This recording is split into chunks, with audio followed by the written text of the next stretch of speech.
Thank you. Thank you so much for watching. Thank you. Have you subscribed? Yes, you. Have you subscribed? You. Yeah. Before you go, click. It's free. Click. Just that's it. Have you subscribed? You are laughing. Have you subscribed? Have you subscribed? Thank you. Thank you. Thank you. Hey, madam. Thank you so much. I can see you. I can see you. We have to get to 100,000 subscribers. By the end of the year, how are we going to do that if you don't subscribe? Yes, you. Yes, you're about to click off. Why? Have you subscribed? It's free. If you don't, ask your son. Ask your daughter. How to? Just one click. Thank you. Thank you. I see you. Aha. Thank you very much. Thank you very much. I'll see you tomorrow. Hello, my people. LEMFI, the International Money Transfer Service, is here to provide you with a simple and efficient money transfer experience with no fees and the best rate in the industry. If you are in the US, UK, and Canada, LEMFI is here to serve you and help you transfer money to over 21 countries. In all ramifications, they are better than their competitors. We at the Dr. Damages Show are happy to partner with them to satisfy your needs. To that end, anyone who signs up with them using the referral code DOCTOR will get $30 cash back the first time you send $100 or more. From now until July 10th, 2024, LEMFI will enter your name into a raffle draw where you can win an iPhone, Apple Watch, MacBook, gift cards, and others. For an icing on the cake, the first 20 people to use Dr. Damages code DOCTOR will get a signed copy of one of his books, This American Life Safe or Chimamanda, The Adventures of Little Mermaid's African Cousin. Hello, my people. LEMFI, the International Money Transfer Service, is here to... And tonight, this gentleman will be making his network television debut. This is his most recent album right here. It's called Spirit of Love. We're very pleased to welcome Majek Feshek.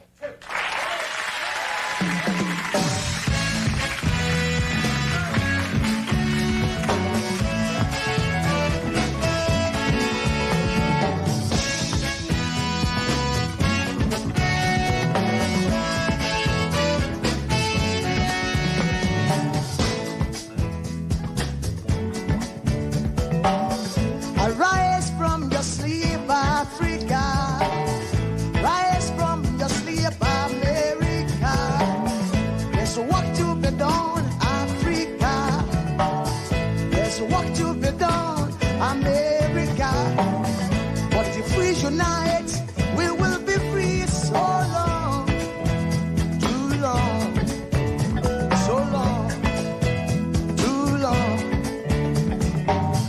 We've been sitting down so long. We've been fooling around for too long. We've been sitting down for so long. I have not been fooling around for too long, so long.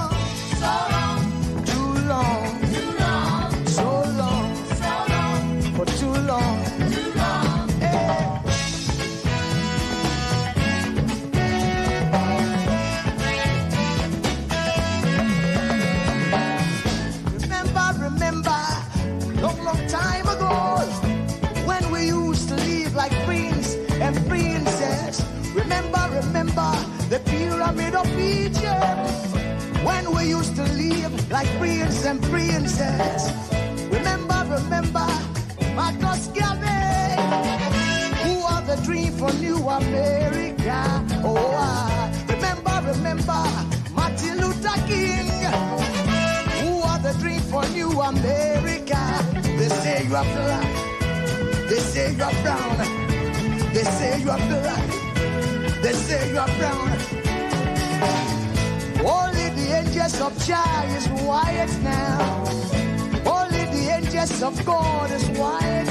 So long, too long, so long, too long. We've been sitting down so long. We've been a fool around for too long.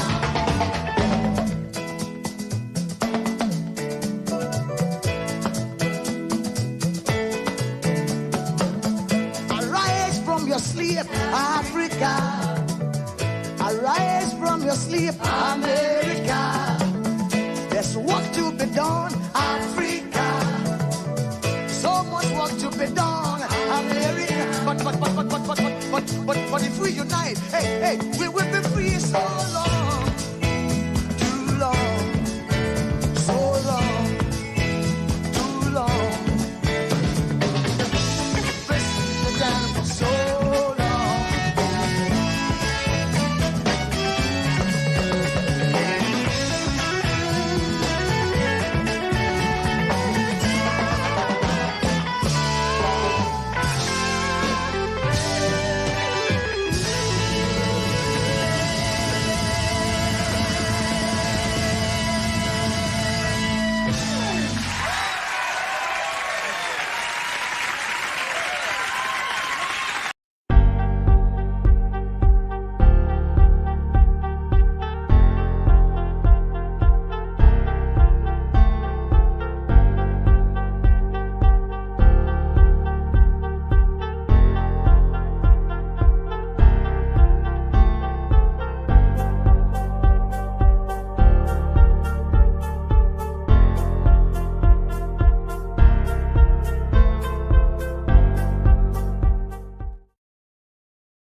In a strand, the people's power slips from their hand.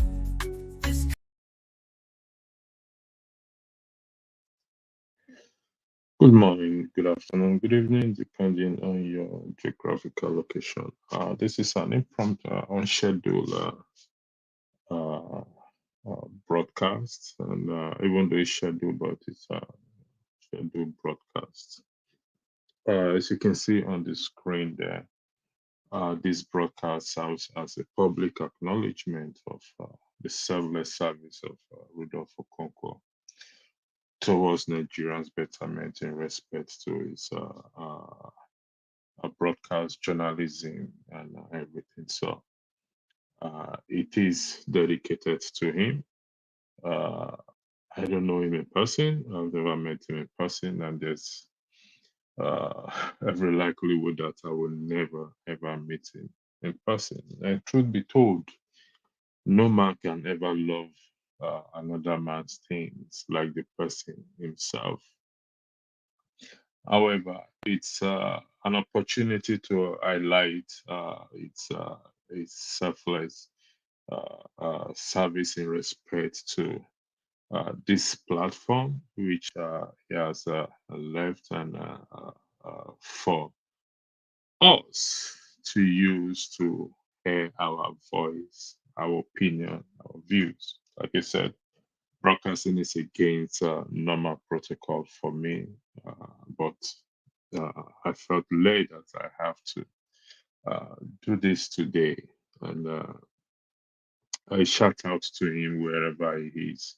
And hopefully he's listening, and hopefully he will understand that he is appreciated for uh, opening this broadcast and leaving it for us Nigerians. And what is left for us to do is to promote it and ensure that it does not collapse. This will be a legacy to him in many years to come, if whenever he leaves the planet Earth. Be a legacy to many, not just me, to many. So, in this light, it's worth making to understand that this broadcast will go on, this platform will go on. And if it doesn't go on in the form of Dr. Damages, there will be a platform dedicated to you as time goes on. Again, I'm saying a big thank you to you, and thank you for all your hard work that you have put in to see that this platform uh, build a channel where people can voice their views, their opinions, their anger, their whatever it is. But it is all for the betterment and the growth of the great country, Nigeria. So, once again, Rudolf Okonkwo, this broadcast serves as a public acknowledgement of the selfless service of Rudolf Okonkwo towards Nigerians' betterment. And also going forward in any broadcast I will be moderating, the focus will be how we have to unify ourselves, to unify ourselves. We know the problem. We lived in the problem. We've seen the problem. Some of us can sleep, and when they wake us up, we can recite the problem word for word. But what we need now is what? Is how we will unify ourselves, not to micromanage each other, but how we're going to unify and come together. Because as things stand, the country has taken a nosedive. But the difference between the country and aeroplane that takes a nosedive is an aeroplane or a helicopter or anything falling from the sky can be replaced, but the country itself cannot be replaced. And the people will continue to live there. And as long as these divisions continue, uh, progress, success will be far away from us. As you can see, the topic Sowore for President 2027. Can a lone wolf unite Nigeria, a very divisive country as it stands? If it can, then I think it is wise of us for us to pitch our tent with him. If it cannot, also it is wise for us to what? To start to shop around, meaning let's look for that person, identify that individual that can help to unite us together and towards 2027, not 2027. So that is where we are now, and that is the purpose of this broadcast. Again, as I repeat, is dedicated to Rudolf Okonkwo. Every effort he has made to make us come together, to unify us on this platform, sometimes appears to be what? Not to be working. But let's hope as we take this new direction, it will make us come together, have one language, have one voice, with the hope that we can achieve what we want to achieve, a new Nigeria, a country full of resources, a country that shouldn't be where it is today, all in the name of division, all in the name of I am this, I am that, I am for this, I am for that. And in a conversation with an individual, why does America work today? Why does United States, United Kingdom work today? Why does other countries that work so? It's because of the role that the citizens play. They recognize the leader and they know their leader is not doing well. And they come together to say, we need to remove this leader. And they do. They did. And once they did, they replaced that leader with another leader because they don't think of themselves only. But that is not the case with us. But we are not here. I'm not here to lay blames or to point accusing finger at each other. No, we will not be doing that. And I will not be doing that. And I will no longer condone that anytime I am moderating. Because going forward, like I said, it's all about how we can unify ourselves. It's very important. Emphasis. How do we bring unity? Can Sowore be able to unite us? I go back to the picture again. Can a lone wolf unite us? He has decided to be on his own, a quality that most people applaud. But how is that possible for a lone person to be able to unite Nigeria? If it's possible, how is he going about it? How will he be able to win the heart of many Nigerians towards him? We know the era of P2B. My personal opinion, unfortunately, that era has gone. That is my personal opinion, because not seeing anything. An opportunity was presented, and I think that opportunity was completely blew away. Again, that is my personal opinion. Will he, P2B, be able to garner people as he did in 2023 to 2024? My personal opinion again, I don't think so. He is a revolutionist. He's been in prison, he's been charged for treason, and he's been released. Again, it doesn't change the fact that he is still what? He is what? He is a lone wolf who choose to go on his own, walk on his own, have his own principles, the principles of accountability. But how can he unite Nigeria? Does he have that ability to unite Nigeria for us to go toward the way we want to go? Like I said, it's a very difficult day for me personally, but I had to do this. I had to come in against all odds. I have to be here. There's going to be issues that we will also tackle in the coming days. Now, when I say issues, I mean issues of unity, unifying us. And I hope that we will come to that point that what that we will be able to see. If he is the one, then, fellow Nigerians, I think it will be wise for us to give him all the necessary support. This is not about tribe. This is not about religion. This is not what about ethnicity. We're talking about if a man can unite this what this division that we have. If we can, then I think it is wise for every one of us to what to go along with him and give him that support. This is not about criticism. We all have our reservation, or some of us, or most of us have our reservations about him. But even with that, if he can pull it off, then again, I repeat, it is wise for us to give him all the necessary support that he needs. I would like to thank those who are watching and those who are joining me in the comment section. Thank you again. This platform acknowledge your support and your being in the comment section. It means a lot to the owner of this platform. So good evening to you, Madam Elizabeth. I like that question.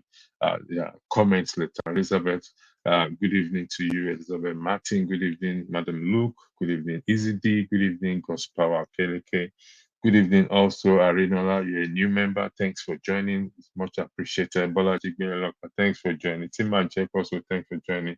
Also, thank you very much. Also, Timajek again, thank you very much. Tayo Lajude, thank you very much for this. I'm going to highlight your comment later on as we go along in this broadcast. But like I said again, this broadcast is dedicated to what? To Rudolf Okonkwo, who have contributed so much and left it for us to be able to see if we can unite. It's not an easy thing for a man to leave his platform for those he doesn't know, those he has not met, and those he may never meet in his lifetime. Like that is a selfless person. That is someone who is also not selfish. But like I said again, uh, I will not leave. I don't want to leave to see the day that this platform do not operate. So whatever it takes, many a times I have chose to walk away, but I decided today I am not going to walk away, and we will make it survive. And we will use this platform. This platform will be used to help to change the mindset of Nigerians at home and abroad. And I'm going to put the link there later for those who wants to come in and weighing on this topic. So I'll post the link there for those who wants to comment. And you can see what is on the screen here. It's so very difficult to read. It's upside down. I don't know why it's upside down. If anyone out there can tell me why this screen, why this what you're seeing on the screen there is upside down, I will greatly appreciate it. How I can make it work. If anyone out there can just give me direction on how I can turn it around. I mean, how do you call it? Rotate it so that it will be visible for everyone. Visible, no, I mean, it's visible.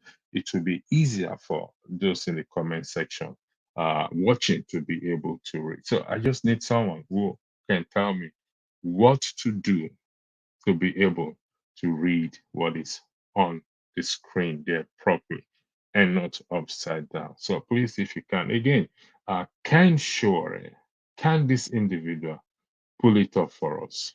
Can he unite Nigeria? That is the question before us. Can a lone wolf unite Nigeria? Divided we fall, united we stand. They said, no man is what? No man is an island.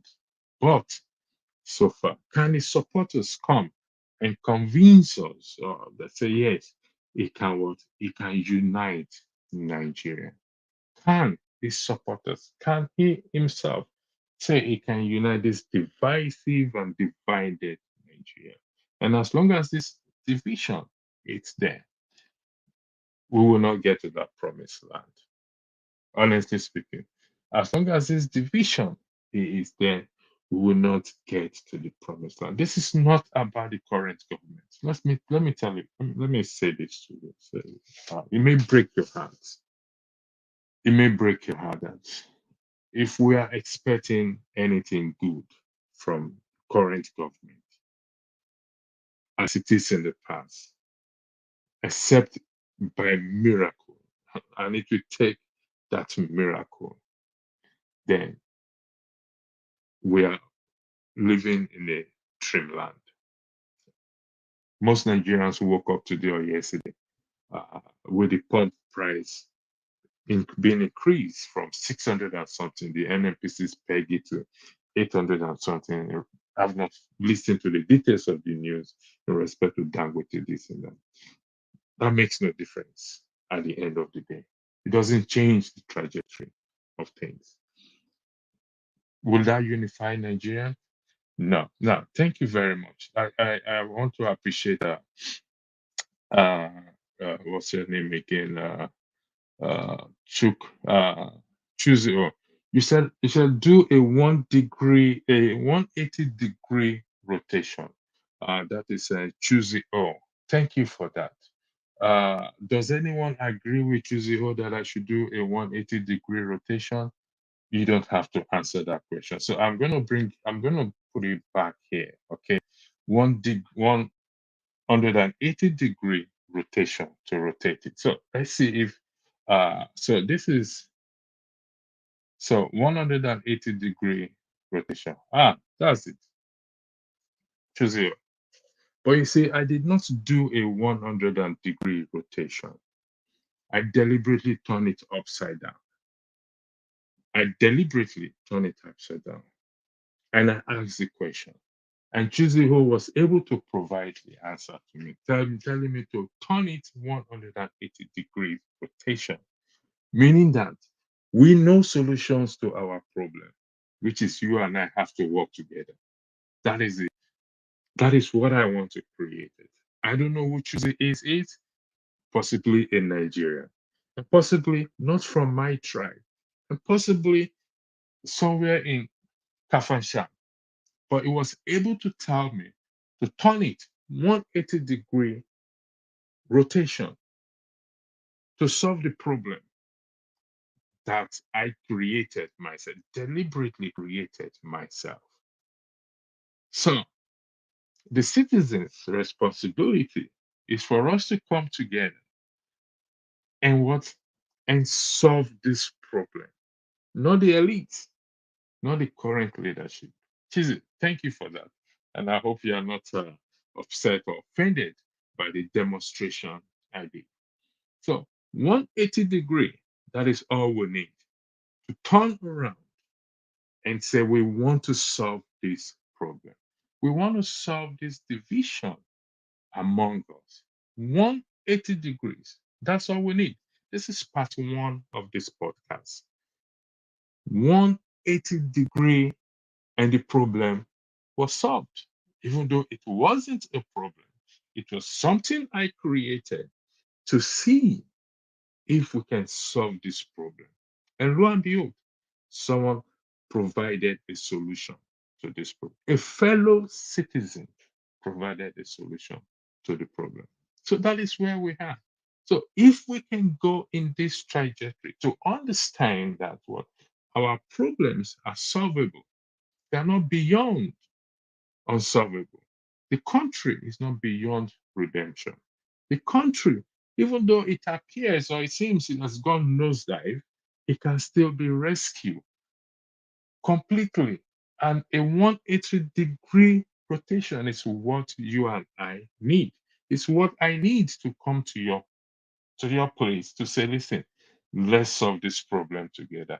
It's what you need to come to me to say, electricity, we need to turn this thing 180-degree. Hopefully, we're going to get it right. And if that 180-degree did not get us right, then we go to what 360-degree. That is what that is it. So again, I've tried to again come to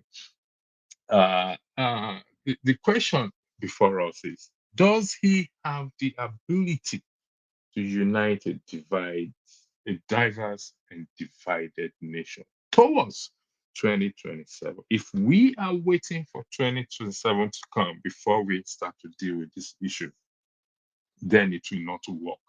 That is what we have been doing ever since. We wait for the day of election, whereby the problem is staring at us in our face. So if we can address this problem as it is, does it have that word, that ability? Can a lone wolf? He decided to go on his own. He refused to join, to come together with other parties to form one party. He has his own principle, and this we have to acknowledge and we have to appreciate. But when it comes to a nation as Nigeria, can a lone wolf unite Nigeria? Just as it is here, can I do it alone on this platform? The answer is no. Can Rudolf do it alone on this platform? The answer is absolutely no. So, does he have the ability to unite a divided Nigeria towards what? Towards 2027. The link is there if you want to come in, because we will not be long here today, but I'm just going to light some comments here. Elizabeth, he said, we shouldn't waste our time and money. The only one who could have saved Nigeria was Idiagbon, but he was silent, talking, and statistics cannot help Nigeria. Well, that is your opinion. It is respected. But sometimes opinions also can be dangerous and misleading. Your statement, he is the only one who could have saved Nigeria. A lot of people will disagree with that. The question to you, Elizabeth Martin, if the opportunity is given to you to save Nigeria, will you say the same thing? If today you are made the president by some certain divine intervention, will you say, no, you can't save Nigeria? The only person that can save Nigeria is Idiagbon. Let Nigeria go to blazes. That is the question to you. If you can answer that question, that will be highly appreciated. Madam, look, thank you again. You said you love this song. Thank you very much. Thank you for joining. Greetings to you also, Easy D, as well. To Okeleke, greetings to you. Good evening, and to my Korea commemoration watching from United Kingdom. Thank you very much. Now, you just said it's your fellow comrade. Gospel Okeleke. Do you think he has the ability to unite a devised and divided Nigeria towards 2027? Am I not loud enough? Yeah, please kindly speak a bit up. Difficult to hear you. My apologies, please, Balaji. I think it's the volume, so I'm not in a better space today, but I still have to do this. Please accept my apology. I've increased the volume a bit, and I hope you are hearing me very well now. Thank you very much. Timajek, no, sure is too arrogant. He should run for his local government. Okay, that is fair enough. If that is the case, who should we now put up there to say we want to pitch our tent with? Yes, if that is where it should be, local government. So, who in this present time, in times of the presidency, that is a local government.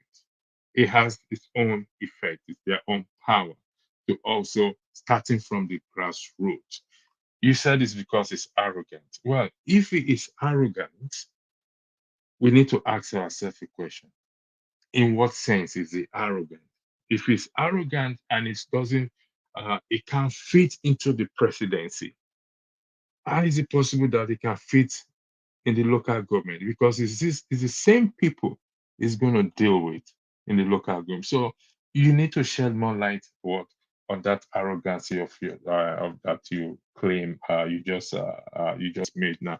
Timo, Elegis, your tongue cast it concerning cloud over waiting. No. That's not what I'm saying. I'm saying I'm highlighting the man's selfless contribution to what? To Nigerian betterment. Okay. And it gave us this platform for us to use. And we're going to use it judiciously because I don't think I'm not running myself here. I can create this sort of thing. So, and also because it's so selfless, he left it for us. He left it for us. What more can a man do to that point? You go to other channels, other YouTube, other platforms. They won't leave it for anyone because they watch it like a hawk. It's their life, it's their dedication, it's their dream, their visions, their baby. So that is why I say this broadcast is dedicated to him. He's doing well. It's okay. So please don't take it out of context. Timajek, thank you a lot for that. And I don't know why you stay.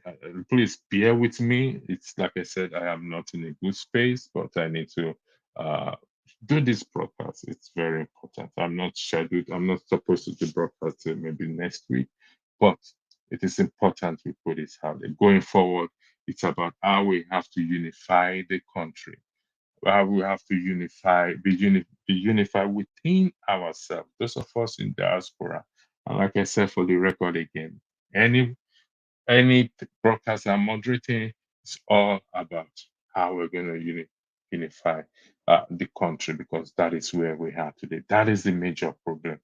Who have that ability? If Sowore does not have the ability to unite a divided and divided Nigeria towards 2027, who then is? Or she, who is she? Is it he or is she or is she he? Or is she? I don't know. So we need to know because time is of essence. I know most people have discouraged, have given up, like Martin have given up and said, one should not waste our time.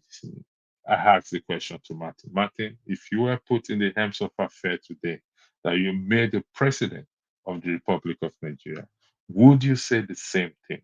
Would you say you cannot Nigeria cannot be saved? These are the questions I throw back at you. So if you can answer that question, Obi. Yeah. Sowore was the only opportunity. Obi was put there to waste people's time and give false hope.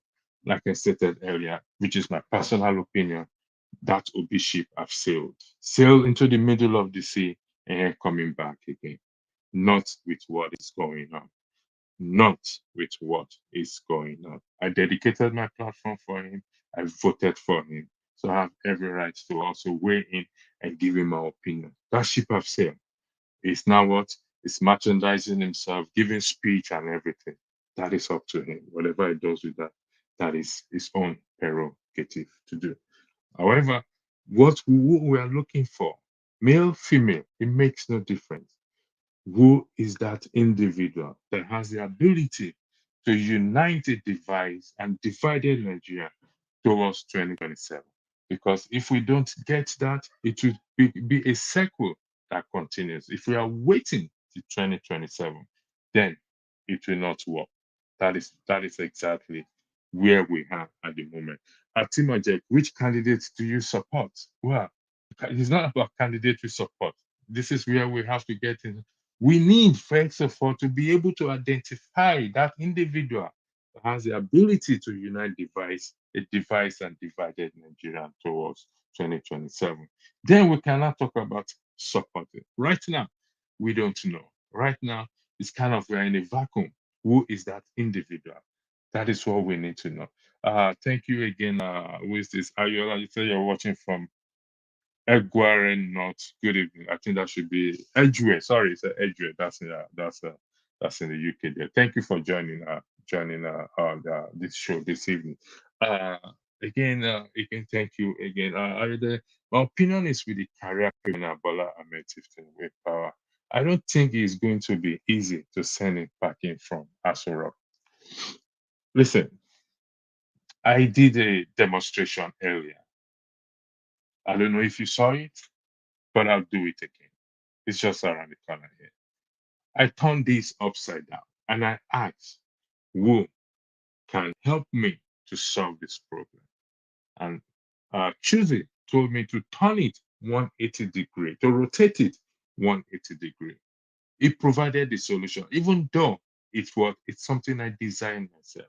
So in saying that and in responding to your opinion is that you don't think it's going to be easy to send it packing from Asoro.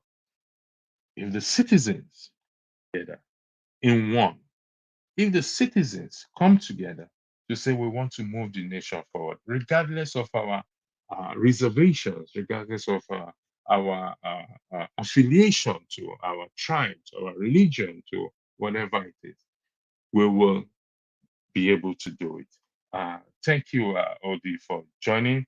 Good evening. Please, I'm going to appreciate one thing. I'm going to appeal one thing that we focus on the topic, solely on the topic, as to who has that ability to unite a diverse and divided Nigeria towards 2027. Before I come to you, I just need to highlight some more comments again, so I'll come to you soon. Tayola just said, Wale, no, Sowore is last opportunity the country has to alter its course from the precipice. Up to Nigerians of good conscience to give him all the support. Anyone else is a waste of time. So that is Tayo Latunji saying Sowore is the last option for Nigeria. I'll be cautioned against never to use the word last option, never only this. No, Nigeria is a big country. The question is, if Sowore falls down and die today, you mean that is the end of the? No, there are still good people in that country, in and out of that country. We just need to identify them and give them the necessary support. But that individual, the quality we are looking for, besides competence, besides accountability, is the ability to be able to unite a divided and divided Nigeria towards 2027. That is the key. That is the skill or the ingredient or the character we're looking for. Yes, competency matters. We cannot dismiss competency. It matters a lot. But beside that competency, does he or she have the ability to unite us, to unite a diverse and divided Nigeria towards 2027? So again, choosing do want to, okay, I think I've taken this before. Thank you. Again, God's power. Sowore needs the support from all well-meaning Nigerians across the globe. It's upright and consistent. I strongly believe he united Nigeria and made the country great. Thank you for that, sir. But remember, it's a lone wolf. Don't ever forget that. Lone wolf can a lone wolf unite us? He has rebuffed every request to join other parties or to come to other parties. So the question is, how will he be able to reach out to those people whom he has whom he has rebuffed previously. Don't forget, these individuals also have party, their leadership, they have their diehard supporter as well too. Will they tell their supporter to tell Sowore to go to hell and places? That is what we are doing now. Can a lone wolf? If not, let's start shopping around now. In the part of the world that before your insurance expires, you start to shop around, looking for what a better quote at the end of the day. So thank you. I'll come back to this comment later on. Let me hear from Odi. Odi, the floor is yours. Thank you. Well, thank you, Pastor, or should I say, Pastor. And good evening, good day, wherever you are. Yeah, go ahead. Yeah, electricity. Well, the audience and people in the comment section. This is the first time I've joined this very early after someone's monologue. When I saw the topic for discussion, my first thought was, who chose this topic? But I think, as you went on your monologue, I now understood the premise behind the whole thing, because I think Sowore represents something for Nigerians. He represents, revolution, right? But at the same time, when we talk about election and bringing people together, Sowore does not represent that. I just want to talk on Sowore. I don't want to move on the topic. Let's go to facts. Sowore was instrumental in bringing the APC into the government, into the Nigerian space. He was. He's denied it. The internet doesn't lie. He was instrumental in bringing Goodluck Jonathan down. I didn't really care about Goodluck Jonathan. I think he had a very corrupt government. But his role can never go out of the mind of Nigerians. And I don't think they're going to just let him go. I think most people don't believe him anyway. But at the same time, in 2019, when he decided to contest for election, he got only 33,000 votes. 33,000 votes. And in 2023, I think he got maybe, is it like 10,000 or something? Less than that. Sowore, whenever we're talking about protests, SUG, then we can talk about revolution, but not election. He can't. Kwankwaso was what you call a lone wolf. He got more than 1 million votes. These are people, when they speak, they are leaders. People really listen to them. People see Sowore as someone who they can get behind to bring down something that is not working based on the roles that he has played over the years. Can we have a lone wolf? Yeah, you need consultation and agreement in politics. One person, going to answer the question. Sowore, for me, his hands are tainted anyway. And meanwhile, Nigerians, he has tried twice, and his numbers are reducing. If he goes for the election in 2027, it's probably going to get 5,000 votes. We have P2B went, Sowore said the votes were allocated to him. The one that was allocated to P2B was about 6 million or something like that. So we already have figures that we're, talking about, people who folks trust, and when we're talking about election, people like Sowore just find a way to just attack the person that Nigerians have trusted, at least in the last election. When you talk about consultation and discussion, all he says, you're not good, you're not good, you're not good. But he doesn't even look at himself and the role he has played. Says, oh, these guys are thieves, these guys are, just look at his own antecedents and what he has done. So please, really, let's not even talk about Sowore or anything. For me, I don't talk about him. Anybody can. I Okay, think Odi, let me go. Let's go by your arguments. Let's go that you're right. Hypothetically, you're right with your argument. Who then do you think in present day, present time, has that ability to unite a divided and divided Nigeria towards 2027? What do you have in mind? Because it's about who is it. It doesn't have to be a he, or it can be a she as well too. I know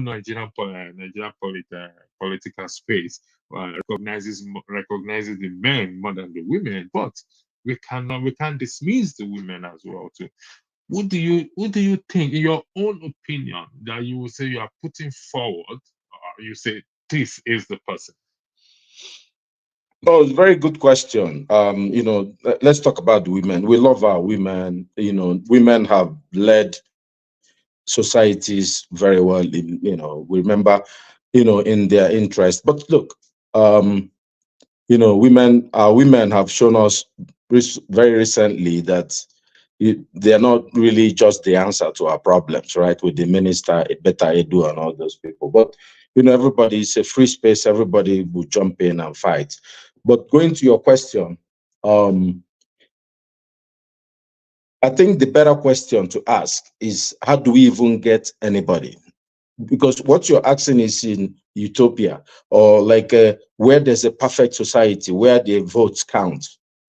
That's when we can have this discussion. Because Nigeria is where votes do not count. Elections are just whatever the executive arm decide they're going to be. You have a situation in Edo State where one of the candidates, nobody can talk to him, but I just read that he wants everybody to do a drug screen, and somehow that guy is going to be the governor of Edo State one day. And you wonder what is going on, because in normal situation, people like that can't run for election, because you have to talk to people, because if democracy is, what we think it is, you have to talk to people and get people's consensus to govern them, for them to hand over power to you, or you power to you. Look, in the current space we have, I believe that Peter B is someone that many Nigerians trust. I don't think he's a perfect guy. I think already building on what he was able to do within 6 months, because when you're talking about a lone wolf, he was the ultimate lone wolf. Sowore had his party from 2019 to 2000.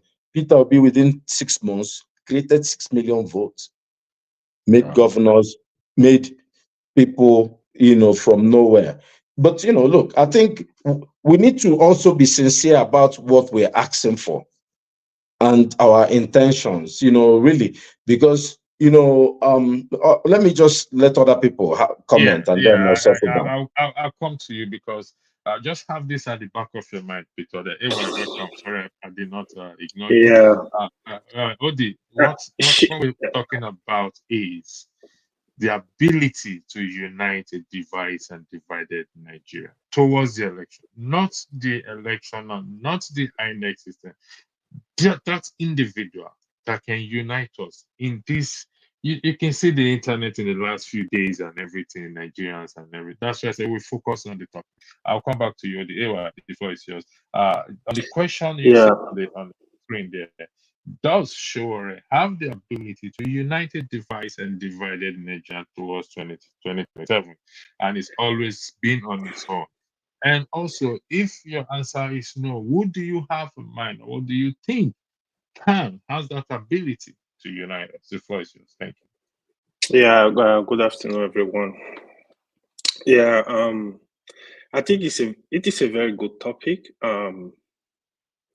First of all, Sowore has tried in his own way. To be honest, it's a man I always give credit.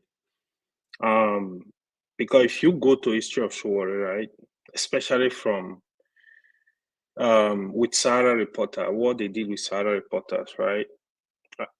His action brought Goodluck Jonathan himself into power. When Umar Musa Yar'Adua was sick, when they were hiding him somewhere in Saudi Arabia, Sowore did what we call investigative journalism with his team. They enlightened Nigeria what was going on. When the Kaaba refused to swear in Goodluck as anti-president, he was at the forefront. He supported Goodluck. He even said, when Goodluck came into power, he offered him a position. He told him he's not interested, which is good. I mean, he's saying that with confidence. When Goodluck came in, everybody know how Goodluck messed up that country. Goodluck is not different from Buhari. They are not different. Apart from Obasanjo, I give credit, and maybe Yar'Adua that was short-lived, all of that president, to me, till now, they are all garbage. Goodluck Jonathan, he really messed up the country. Then Sowore went after him. Not after him, really. The massive corruption that was going on in his government, he exposed a lot of corruption. If you follow Sarah Reporter, you will know the kind of work Goodluck and his team put in. To be honest, that guy deserves credit. Do I believe he can make a good president? No, I don't.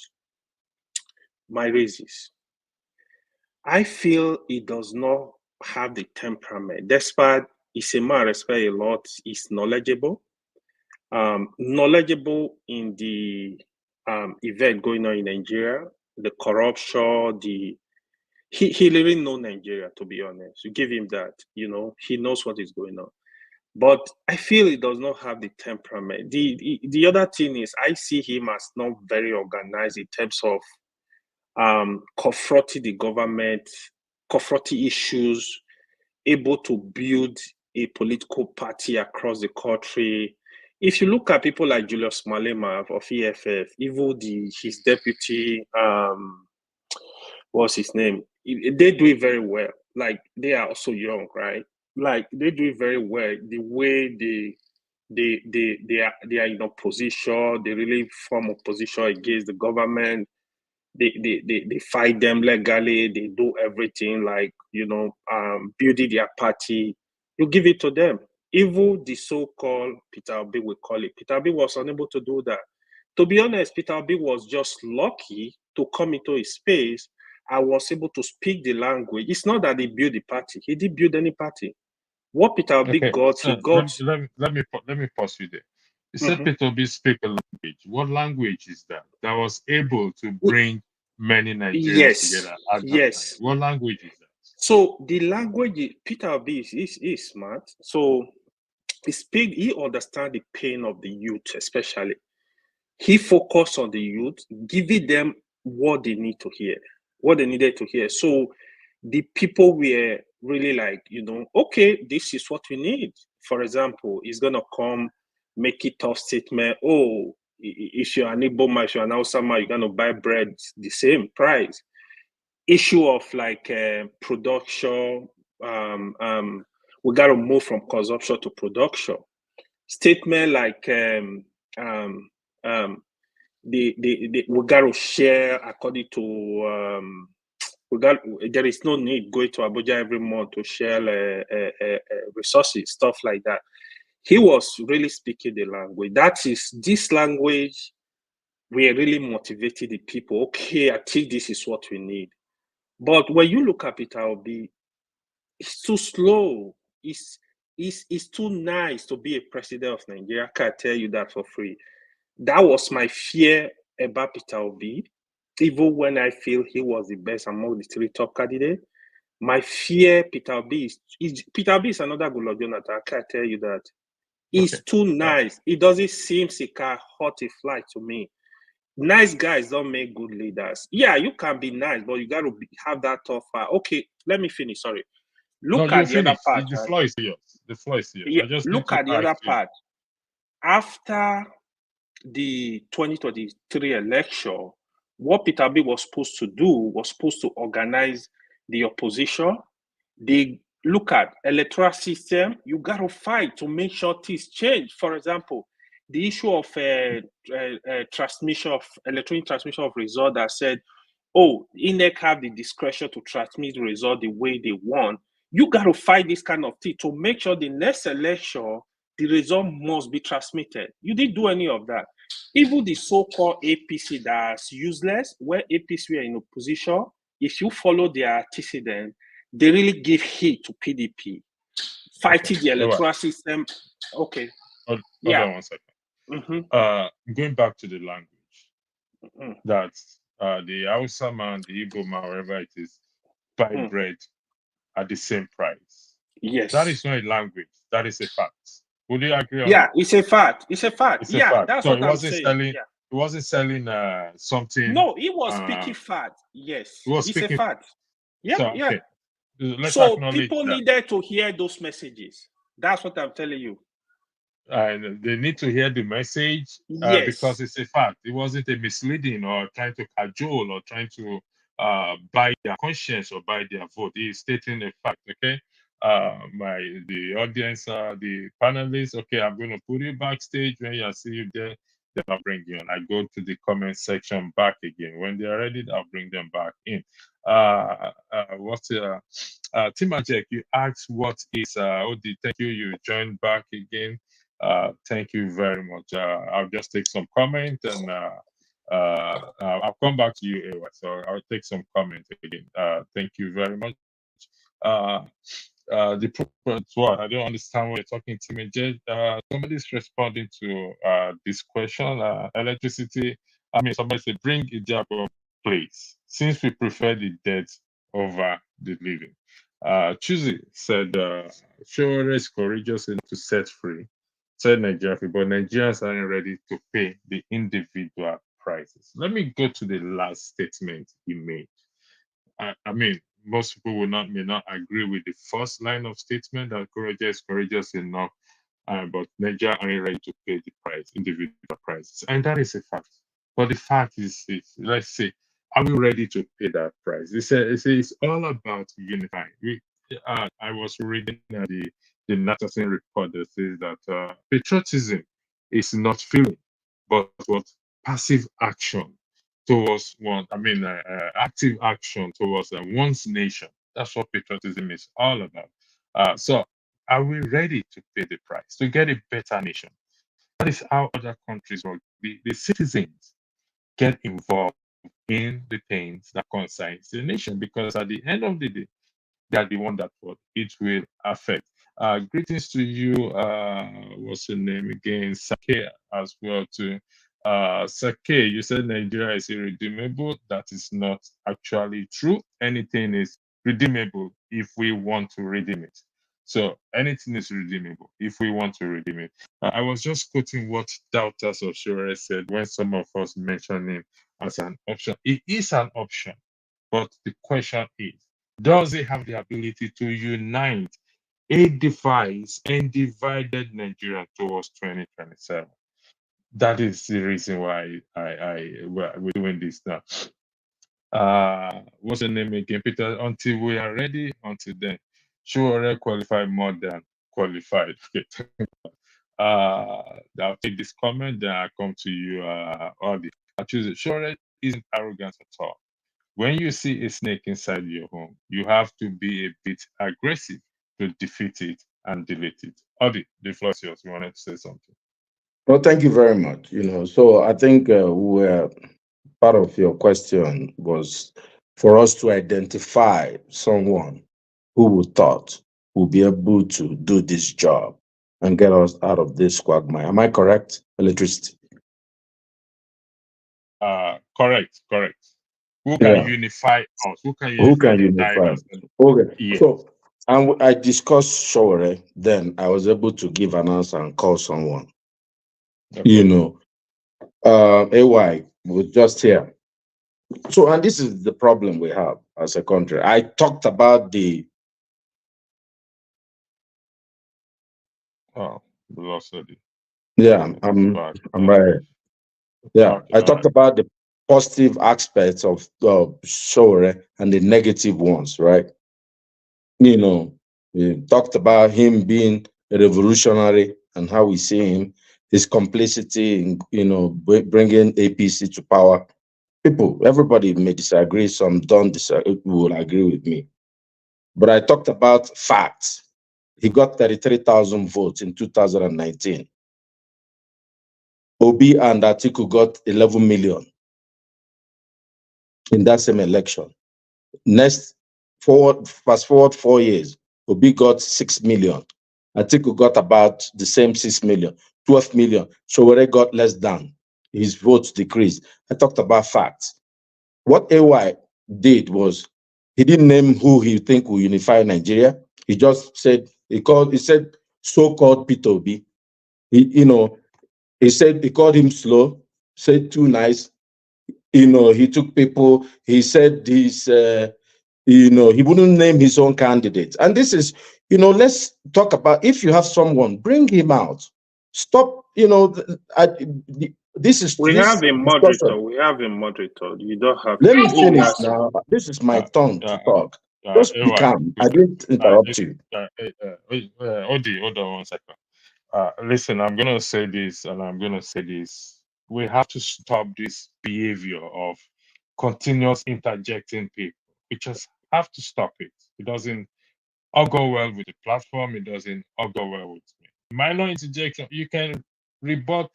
There's opportunity to rebut. So let's apply decorum.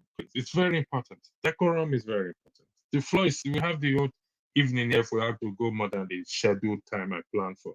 And we also, because the important thing is, if we cannot be unified within ourselves, we don't have that moral ground to say Sowore or any other person can unify. So the floor is yours, please. Go ahead.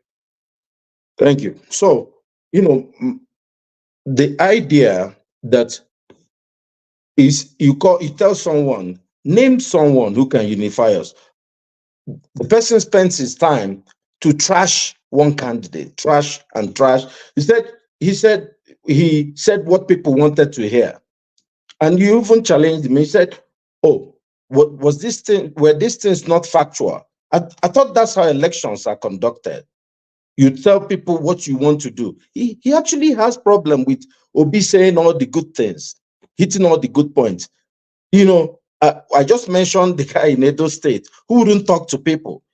And what this my co-debate or co-whatever is saying is that we don't need nice people in as leaders.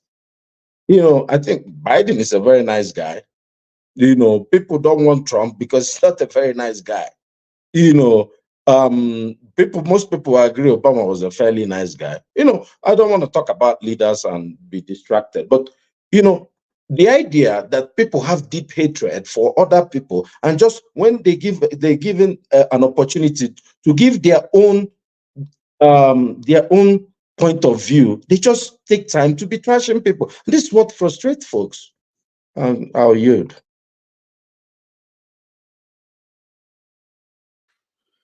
Can I go? Yeah, thank you. Thank you, Odi. Again, it's we like I said, you can rebuff anybody's viewpoint and disagree with anybody's viewpoint, but we still stay. And I want to thank you, gentlemen, for staying on the topic, because we don't want to do it. Anyway, the floor is yours, please. Thank you. Okay, thank you. So, see, first of all, I don't have anything against Peter Obi. If I was in Nigeria in 2023 election, I would vote for Peter Obi. Reason be that, in my own assessment, he was the best candidate as a 2023 election. But next election, even if I'm in Nigeria, I don't know. If I still consider him the best with all the candidates, I would vote for him. I don't have anything against him. But despite I have my reservation, my fear about Peter Obi, I always stated it. He was not the only one I talk about. I talk about Sowore. I said, despite I like Sowore, I don't think he will make a good president. That was my statement. I never said anything negative about Peter Obi. Let me finish. Do you know anyone? Hold on, you finish. Why you stay on that? Do you have anyone in mind? Do you know anyone in present time that have that ability to unite a divided and divided Nigeria towards 2020. I'm not going to remove that thing from the screen so that it keeps us focused. Okay, that's a very good question, right? So the first thing is not for us to be pointing out and say this is the man that will do it.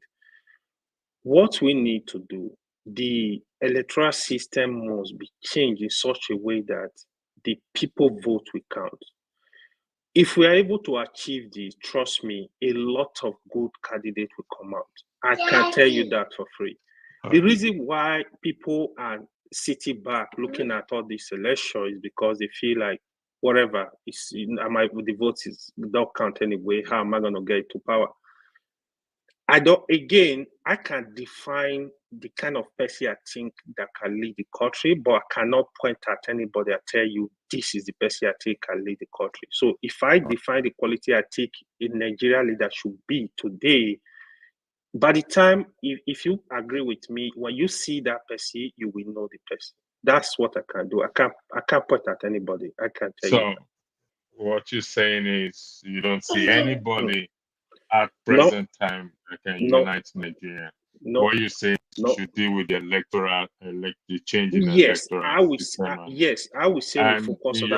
In your opinion, who is gonna do that? Who will do that? If you don't mind me But that's the job of this opposition, the job of the civil society. They need to fight to make sure this system, the vote of the people will count. But you just because we still have a lot of loopholes. Go ahead. You should just shut yourself like that. So that is the job of the civil society. That is the job of the people. They say. But we say we need a man that will unite a divided and divided Nigeria towards 2027 that will help us to push these changes that you're just talking about now. You just shot yourself in the leg. No. Hold on. Let me answer. No. Okay, go ahead. Here is it, right? What you want there is no country where things work like that. Political party can come and put pressure on the government to make sure, work with Nigeria to make sure the right thing is done. It's not one person that will come and say, everybody, political party especially, they need to put pressure on the government, put them in check to make sure the electoral system is good before 2027, before they even look for that candidate. Because if we have a system, that is why we still have the problem. They measure a do election. What is going on in do election? For example, when you look at the candidate, how many people did you see? It's not that I don't have qualified people. They have people that can come out to say, I want to run for an election. But look at the candidates we have, for example. I can tell you for free, the probability that the APC candidate will win the election, even when he's not talking to anybody, is higher than others. I can tell you for free. Forget about sentiment and all that. So we need a system that works. Our system does not work. When we have the people, when we have the electoral system, we make sure like everything is in place. Then we open up the system from primary to get the right person into power. Who is the right person?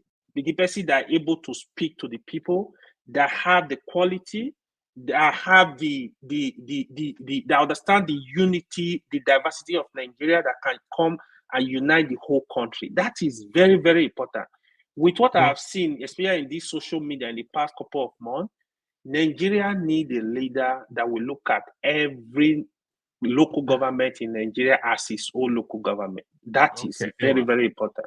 You're back again to what we're discussing, but I'll leave it for Odi if Odi wants to weigh in on what Ewa just said. I think it's a very narrow topic. So I think we're going to have to scatter around everywhere, and be able to to make it more interesting. I think, or we're just going to be saying the same thing over and over again.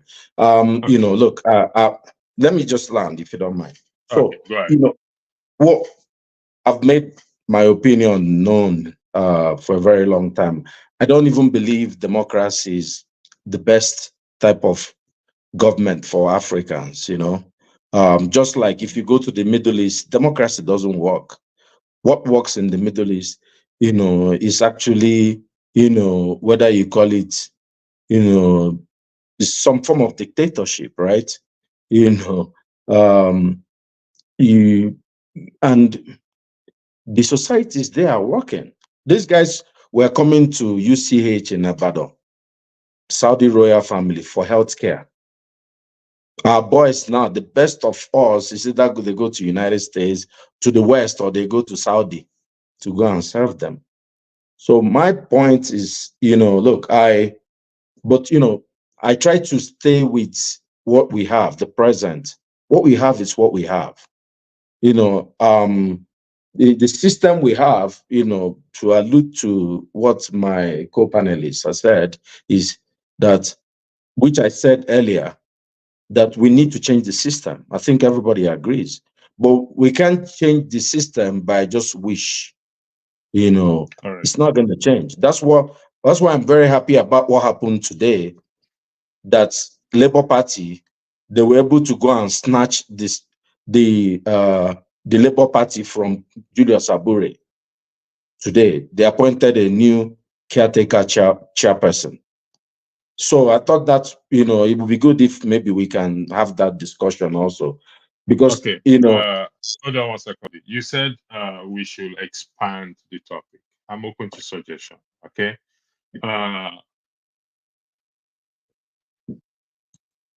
Let's go to the Labour Party issue that you just highlighted. But before we start to weigh in it, Labour Party is supposed to be the opposition leader. Opposition party, to check they have their members there. We know what has happened in the past, so we're not going to overflog it. I don't believe in overflogging issues.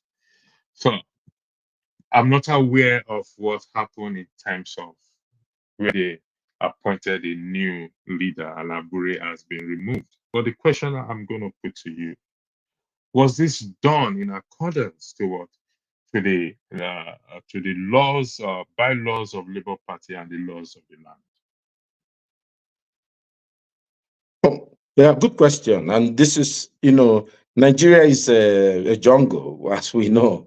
There was no way. I think for most people, that I've talked to today, nobody knows for sure. What we know for sure is that the courts have said that, declared that Labour Party has no leadership for now. There's a vacuum because the convention that brought Julius Abure was declared null and void. INEC said we don't know anything about it. And that's where Lamidi Apapa, the last time, where he felt there was a vacuum, was able to enter, but he was kicked out. So, I think in due time we'll know.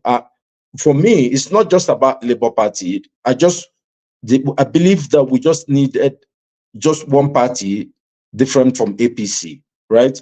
Because if you look at PDP, they're like an animal being strangled.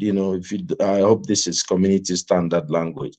They are being stifled. There's no Wike has taken over the structure of their party. They can't do anything.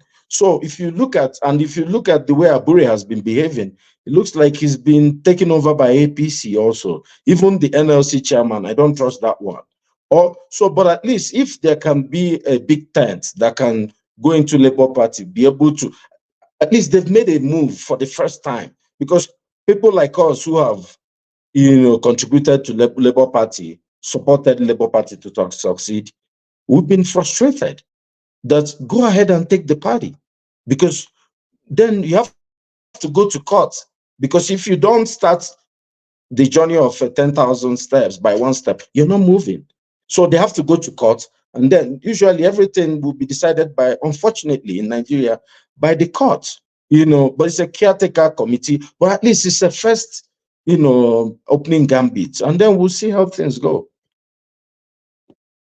Thank you very much. I have read the Labour Party constitution, and there's so much errors in that constitution. So it's a long journey for the Labour Party. Like I said again, the Labour Party are supposed to be the opposition party.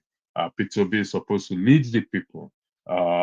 or was able, I use the word was able to unify, to bring the people together. But fortunately, it has collapsed as far as I am concerned. Anyway, the floor is yours in respect to what Odi just said. I like that. Anyway, if you need to attend to your child, please. The child comes first, please. Thank you very much. Odi, back to you again. So we're coming So back. no, I see. Right. I see what you're saying. Sorry to interrupt. About the Labour Party constitution. I've not read the constitution. I gotta be honest, but I've listened to people discuss the constitution in details, and I think it was not. What people even call constitution in Nigeria, even if you go to the student union organization, everybody has constitution and people override it and do whatever they want, and it's just who the courts approve. Nigeria, we're still like taking baby steps. It's really a shame what's happening in Labour Party, and that's why I'm not sure anybody can predict how the story ends.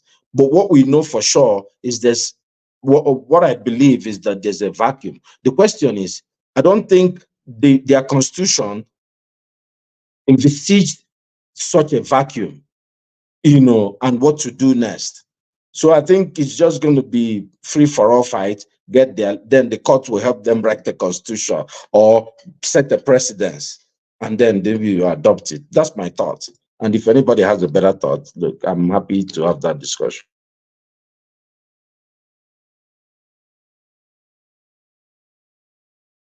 So Give me let one. me- Just give me one. Give me 1 second.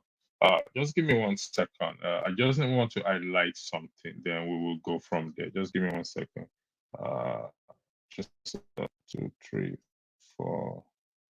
Okay. Copy. Yeah. Apologies for this. Only as you were talking, something came to my mind, and I want to highlight this thing. And so this is the definition of a selfish person. The person, action, or motive lacking consideration for other people, concerned chiefly with one's own personal profit or pleasure. Gentlemen, does this describe us as individuals and as governments? I mean us. When I mean us, they said all generalization is bad. I can agree with that. We're not generalizing, but for the purpose of this argument, does this describe some of us, our leaders, and as such, we are where we are today? The floor is Ariwa, you first, then Odi second. Yeah, so let me quickly speak on this issue, right? The reason why I was laughing when they was talking, I remember when Abure came on this platform, people were defending him. This is a man. Even they asking him about their account, the statement. He said, "Oh, they are almost ready." It's how many years after election? Over 1 year. You see, people were accusing, calling out Peter Obi. They said, "Oh, they hate Peter Obi." No, it doesn't work like that. See, Labour Party. If you see what they've demonstrated so far since election, they are not even alternative to PDP, APC. Three of them, all those parties, three of them, they are the same. That man, that guy that was removed today, I don't know if he was removed legally or illegally. He's a real as a man, in my opinion. When you sit down and analyze these people, analyze their activities, you will know this guy was not just pure. Peter Obi himself, he did show leadership. He did show any form of leadership. When you say all this stuff, people think, no, it's not about hate. We got to call it what it is. Peter Obi has not demonstrated any leadership. You came, people voted for you. You collected 6 million votes. After the vote, these people, they are still looking up to you for leadership, for direction. But you didn't show any leadership. You are silent. I mean, this is not the way to go. Even Trump, that people we accuse today, Trump is in charge. He flogged everybody in line in Republican Party. He knows what to do. He has shown leadership. So leadership is not when you are the president or you are the governor of a state. If you are a political leader, you have to show leadership. That is where it really starts, to be honest. And if Abure, for me, I'm happy Abure was removed, but I hope he was removed legally so they don't go to court and start killing themselves. But that was a good one in the right direction. Okay. Thank you. Again, the statement, the definition of selfish is posed there: of a person, action, or motive lacking consideration for other people, concerned chiefly with one's own personal profit or pleasure. Odi, does this describe us? Yeah, this is definition of human nature. No, I mean us in the context of Nigeria. No, I really find it difficult, to when people denigrate us by trying to box us into we're just humans. Look, selfishness is, in a country, is called national interest. That's why people will be arming Boko Haram so they can get uranium chip in Niger, and people will be killed, and they are Christians, and these people are, that's why people left folks to die in Rwanda, and they said it didn't meet the criteria for genocide. I'm sure you were present. So selfishness is how human beings advance their interests. Selfishness, can become a problem when people set up a race, 100 meters race. Why do you want to win? You're not considering other people. You want to outrun them. If you go to your job, you want to outperform everybody. In as much as if you need, even if you're going to be working together but you want to outshine them. This is human nature. This is a little bit of my area. And Odi, wait. I need you to read, please, what is on the screen there. Okay, your analogy of the 100-meter doesn't fit into what we're talking about. It's not perfect. For person, action, or motive, lacking consideration for other people, concerned chiefly with one's own personal profit or pleasure. I want us to this, like I said, going forward in this broadcast, that I will be moderating. We're going to state the fact. We're going to stay where we're supposed to be. So I need to look at that 100-meter race you just brought in doesn't cut it. I made it.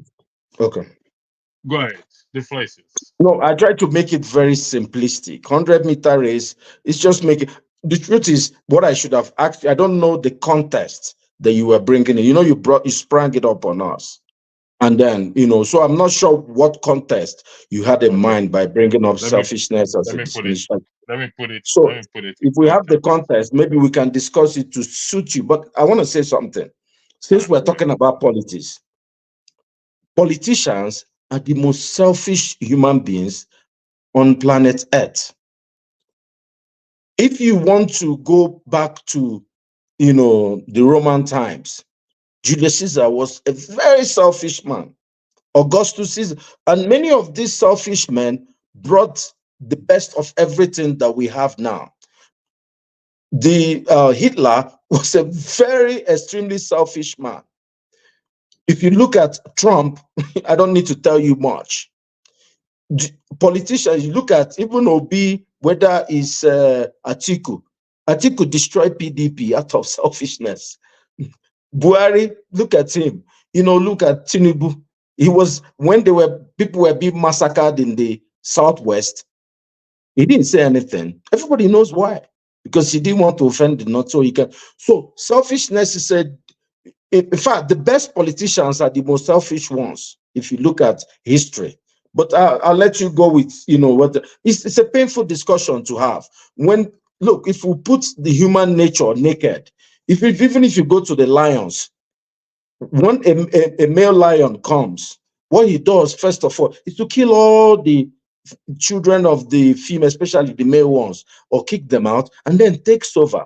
It does not. This is our nature. When you go to the animalistic, some people then maybe modify it. You see what AY said, that P2B is too nice. You know, they can make a good leader. That's what I'm telling you. This is selfishness, is the definition of a politician. But go ahead. I don't know what the floor is yours. So yes. So the question you asked, I would say a big yes to it. In Nigeria context, the so-called leaders they are the definition of what we call selfish. And another word I think you should use again is greed, because people can be selfish in their own little ways, but when it comes to national interest, you have to know some certain things that, for example, this country called Nigeria belongs to children unborn. You are here, people were here yesterday, people were here 100 years ago, they are no more. You will go, you have to leave something for the people. In terms of corruption, the corruption going on, you ask yourself, the looting, some of the senators we have today, example, Akpabio, he was a governor, he was a minister, he's a Senate president, he has been a senator before. In all these positions, it's a massive weight. The question is, what do you really want to do with the money? Why can't you look at the country and put the interests of the people? Oh, this is going to benefit the people. Leadership is about people. Nobody is saying go hungry. You are not going to get hungry. You are well paid. But putting the interests of the country, of your people first, is paramount. If we don't do this, this country is going to pack up. This is very important. You know, for example, I'll give you a typical example. When they say take money, go and build an hospital that ordinarily, this is going to make sure people will not, the mortality rate is going to reduce. Go and build roads where accident is going to reduce, death rate is going to reduce. You will not do that. You prefer to keep the money just to destroy the public. This is the highest level of selfishness. To me, it's unacceptable. That is stupidity. When you think it's still selfish and you do that, you don't have mercy. To me, you are not human. Thank you. Thank you. We lost Chuk. Chuk, I hope you come back soon and give your own view. Odi, you see, I don't want to take this broadcast away from what it is in terms of the definition and how you respond to that selfishness. That we are selfish ability, but we're trying to see how we can reorient ourselves in that regard, not to be selfish. You reference Donald Trump, you reference Hitler, Julius Caesar, and whatever. These people always put their citizens first. Okay, even as Donald Trump is, there is still checks and balance being carried out on him. I mean, he went to court. I mean, which leader in Nigeria has been taken to court? Which leader in Nigeria has ever been taken to court? By this son too. By this son is in court too. He went to court. But Even the president. See, that is it. So Odi, I will take you on this. Chooks. Let me just say something. Let me say something before you circle to Chooks. Look, and this is why I said context matters. Look, do you know why Donald Trump is behaving the way he's behaving? It's not because he's a nice guy. People who did slavery didn't do it because they were just humans. They just did it because there was no law that said you cannot do this. And if you do this, there are consequences for this. What happened? If you're in Michigan, you're not going to drive. I'm sorry. what's your name again? Audi. Yeah. I'm sorry I interrupted you. When you reference slavery, that there were no laws to stop them from taking people away as slaves.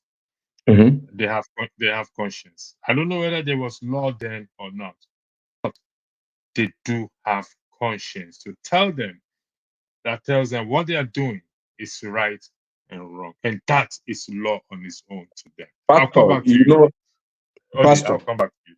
Yeah, go ahead. Okay, go Pastor, ahead, Odi. Go ahead. Pastor, Go ahead. that, I don't want us to go derail too much far, but I don't look, want us to. as you know, even our great Christian teachers, sort of, our even great men in the Christian history owned slaves. Now we see it as a different thing, we see it in a different light. People did so many bad things. I'm just saying, look, before if men wore skirts, and you say, oh, skirt is not bad. Let me bring it to a context we understand. If you go to Nigeria, many times if you stop at red light, people will be honking you to get out of the way, and you move and you have to run the red light, or you have an accident. If you do it in Michigan, you're going to be arrested. If you overspeed in Michigan, you'll be arrested. If you do it in Nigeria, you'll be praised. What I'm saying is that Trump would have, without the system, United States, Trump would have done a coup in 2020. Everybody we know that. But the system stopped this kind of people and this is where what we're trying to build. Look, I'm just trying to say that there's nothing, because we've gone into this talk and somebody tried to say there's something wrong with us. No, we're doing it because this is our stage where we are in our own development process. People are inhumane. Go and look at what people, come on, look at what people have done even in the recent America. Do you know how much Trump and his son-in-law collected from Saudi Arabia? Nobody talks about that. Do you know how much money people are making in Ukraine? I'm sure you may get a little wind of this, but nobody talks about that because they're able to do what? Provide the basic necessities for people. They give us a little Medicaid, they give us a little Medicare, a little bit of housing assistance. And this is what people are asking for in Nigeria. Why don't you give just a little bit to the poor people? Then you can take. History has never been fair. It's been filled with selfish men. The Senate in Rome was very extremely selfish. They were wealthy, but they gave the people of Rome something. The moment they stopped giving them, they chased them out. That's Odi, my point. you back to what AY said earlier. Okay, they gave you money to build an hospital, and all you did was to embezzle the money. So this is the selfishness we're talking about. Okay, I'll come back to you. Chooks, the floor is yours. Thank you for joining.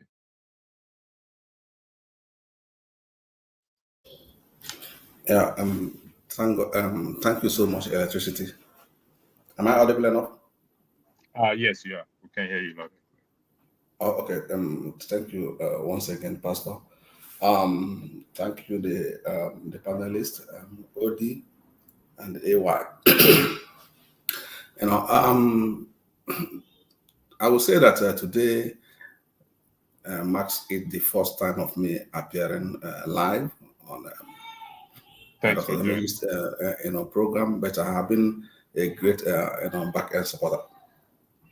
But what actually prompted me to say, let me just show my face in this, because I joined this program when the program started immediately. I was the guy that was commenting from the back end. And the question, the topic kind of like captured my interest. So whatever 2027, can a lone wolf unite the Nigeria? It's not just a question. It's something that calls for for us to reflect where we are, who we are, and what do we intend to be. But along the line, OT, came in, and AY came in, and I was listening from the background to kind of like see solutions, because what you presented is a question. It's not even a rhetorical question. It seems to be a direct question. How do we build a cat? But I wasn't seeing kind of like that answer, and at the same time, I kind of like busy from my own end, because in the next couple of seconds I may disappear because of the kids, But let me kind of like touch base in one of the things I said. I may not kind of like pinpoint who actually said it, but I overheard somebody saying that Sowore could be good, but Sowore, fought to give Nigerians APC of today. Give me just a second. My comment on that is that when Sowore was doing what he was groomed up to be doing as a journalist, was any of the activities or tasks or engagements Sowore did, was any of them found to be unpatriotic? If Sowore fought to bring in Goodluck Jonathan, was that unpatriotic? Was Goodluck Jonathan not constitutionally to be empowered to take over, since his principle was not there any longer constitutionally? If Sowore fought Goodluck Jonathan when Goodluck Jonathan was doing bad, was that unpatriotic? Can that be used against Sowore today for doing good, for what he believes to be good? When Sowore fought for Buhari coming in, I believe, I'm not Sowore, I've never seen Sowore, but I believe that Sowore was doing what he believed to the best of his knowledge, as a human being, as a Nigerian, as someone who has fought for that country, loved that country. He was doing his own part, but along the line, Buhari chose to throw the part he threw. Sowore was not the reason why Buhari did what he did. When Buhari was contested, if I can remember, if my memory serves me right, Buhari was telling you that there's no magic, revamping our refineries is just the fuel that God gave us there. All we need to do is just to pump it up and heat it up, which is exactly what it is. But did Buhari show that part to make sure that our refineries started working, to make sure that that dividends of democracy he promised Nigeria was allowed to get to Nigerians? No, rather he chose the path he took for his own, for the reason best known to him. So that Sowore fought a bad government, or his platform fought a bad government, can never be seen as a reproach or something that Sowore did that can be used to bite him today. And I overheard, I think, AY talking about Obi is good, Obi is this, Obi is this, but Obi does not have what it takes. To a great extent, I buy the idea, because when they were contesting, Obi was able to sell to Nigerians what they want to hear, as frustrated Nigerians. But does he have that capacity to rule Nigeria if that power is given to him? I think yes. But is he willing to sacrifice himself to pay the ultimate price to be the president of Nigeria, considering that it's not only voting that crowns you that office, I don't think he has he's willing to go to up to that extent, because this is my own personal assessment based on experience. I think because of the level of investment he has in that environment, you know, he is not willing, you know, to sacrifice beyond what he did. But did he do well? He did well. You know, did he actually win that election to the minds of some Nigerians? He did. Is he the Nigerian president today? He is not. But that should never be used against him, you know, as a politician. You know, going by the question you asked, who will bury the cat? You know, my own response to that is Sowore is a good candidate. This is the one reason why I say that. Nigeria does not actually need somebody who knows how to,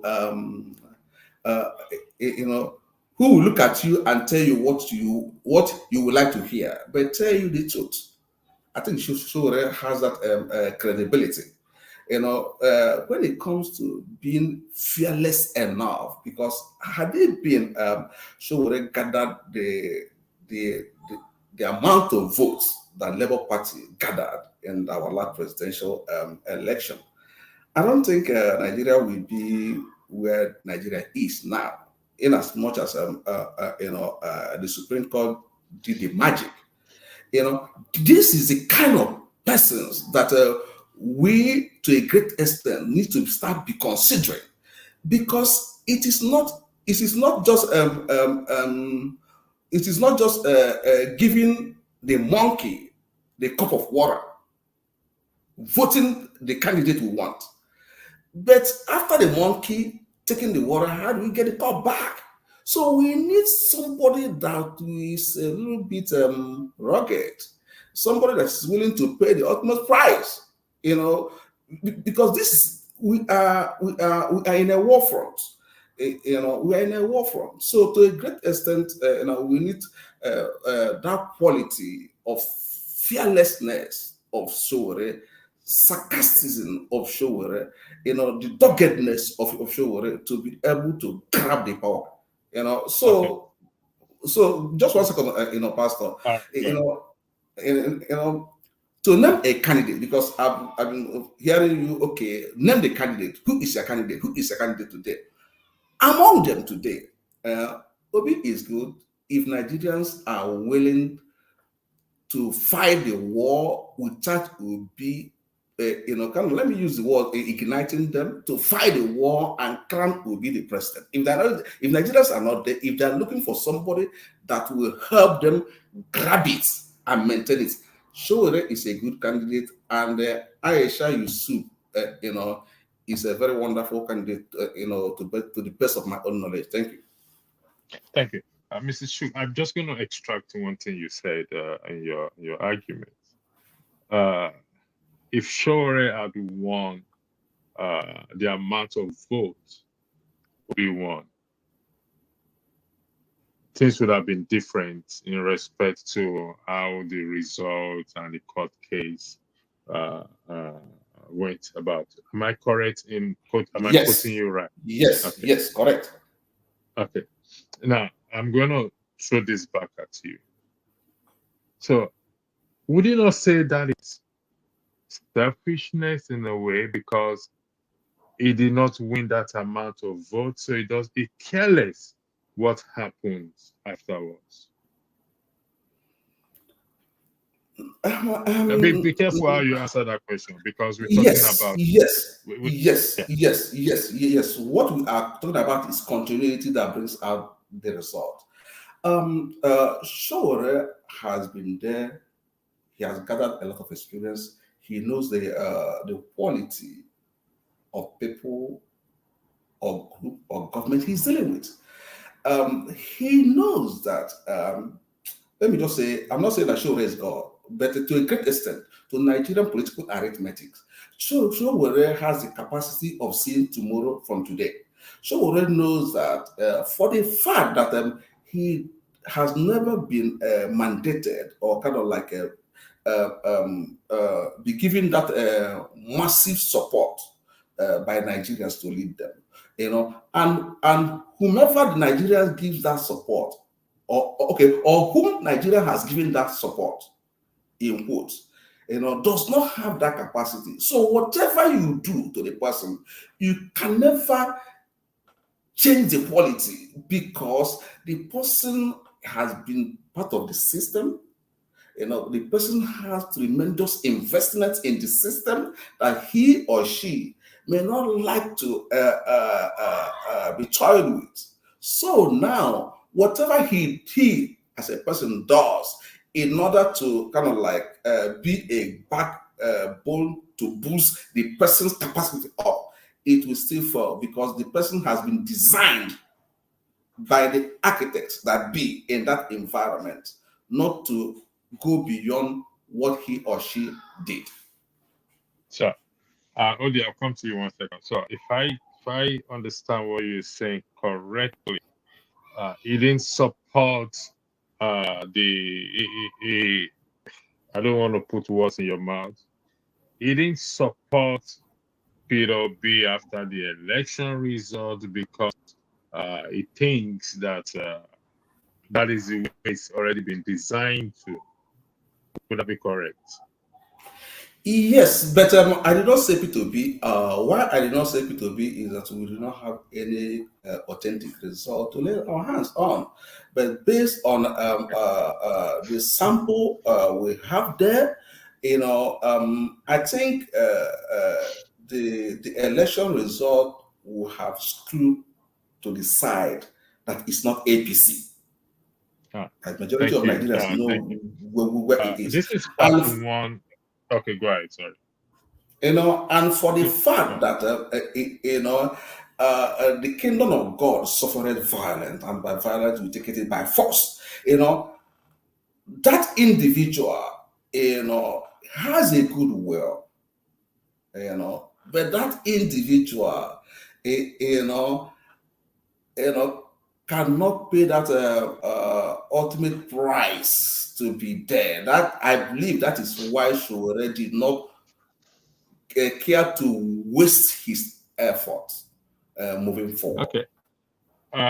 You see, this is, like I said, this is part one of this podcast. We're looking for a solution who is going to unify us. But I would like to, before I give the floor to this final word, the kingdom of God, there's no selfishness in the kingdom of God. Oftentimes, this scripture is used and taken out of context. This kingdom of God suffered violence, and the violence they get it back for. There's no selfishness in the kingdom of God. Last week, we have another panelist here who was referencing David and Jonathan and Saul. I just let it fly because the issue of David was a tribe of Benjamin, Saul was the tribe of Benjamin. But Saul's son was not selfish. He helped David escape his father's death. So we need to be putting things, if we're bringing scriptures into our discussion, we need, if that is the case, that the kingdom of God suffered violence and the violent take it back for. Why is Nigeria in the state that it is today? Because we go to churches, we go to prayer, we go to everything, we do everything. So the violence should have, they should take it by force. So when we apply scriptures, I want us to apply it using a modern knowledge and modern understanding in it, not to bring it in and whatever it is. So, Trix, thank you for joining. Like I said, this is part one. Odi, your final word, please. Thank you. Okay, so electricity. I like the idea of Nigerian history is not devoid of strong men. Strong men have ruled Nigeria all my years growing up. They took elections, they killed the white folks to get power. It was coup after coup. Where did that get us? I've said it before. I don't mind a benevolent dictator. I'm not someone who is crying for democracy, in Africa, because if you go to the Middle East, they are balling. They don't have, Nigeria doesn't even have democracy. What will have a civilian government who do whatever they want to do. I like my brother. Welcome to the forum. It's nice to see your face. I'll tell you something. I don't even care what Sowore may have done to Goodluck. Goodluck was an incompetent leader. Incompetent. It was shameful to see him on television. At least Tinubu has been hiding himself. At least he's not going to do interview. The minute Goodluck did that interview, he did with Christian Amanpo, that he was like this all through. I almost died watching that interview. Buhari was even worse. Nigeria, we've been very unlucky. But I'll tell you something. My opposition, I'm just trying to stay on facts. I said, when we can't make a tomato tree to become plant to become an iroko tree. It's just Sowore is well known to Nigerians. He's very young compared to the other old men we have. But he's gone to 2 elections. He got 33,000. The next election he got 14,000. 14 for a presidential election.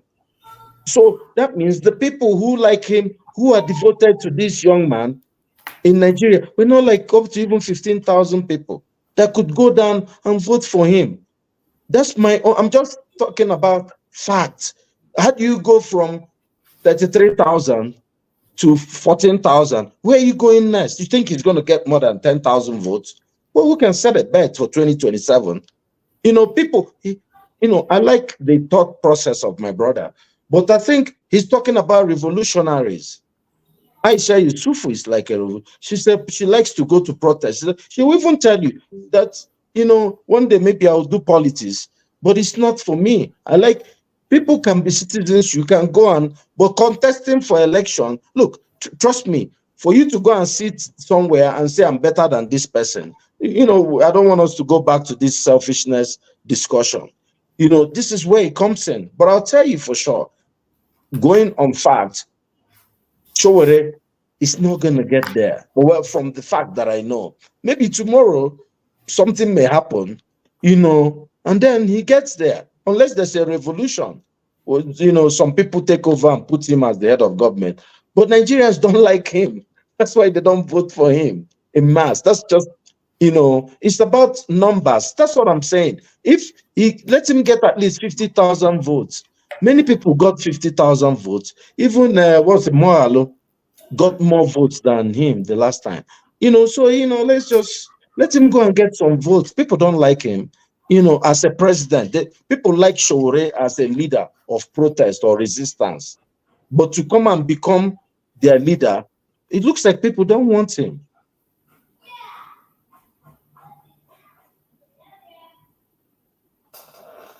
So what we're gonna do now is we're gonna do a free flow, okay? Like I said, but I don't want to dictate the free flow. But I would like to set a guidance here. Decorum, number 1, must apply. We must apply decorum, and 2, we should try our best to focus on unify. Even though we can, like I said, it's a free flow. I will try not to interject in the moderation. So, decorum, number 1, and 2, let's focus on where we talk more on how we unify ourselves and the system. So, I'll start with OD. I'll go to AY. Okay, AY, you want to go first? I'm right here. Okay, Chuk, sorry, I'll start with Chuk. Hold on a second. Just okay. Yeah, PDP and APC. So I'll start with Chooks, then I'll go to AY, then OD, you're the last. So the floor is open. The floor is open. Yes. Thank you once again, the panelists. And before I go there, just permit me to ask OD this simple question. At least it will help us to kind of like reflect on what we have said. Odi, do you believe that the president of Nigeria today, the current president of Nigeria today, won the 2023 presidential election based on the information out there and based on statistics you just presented? No, I don't think he won the election.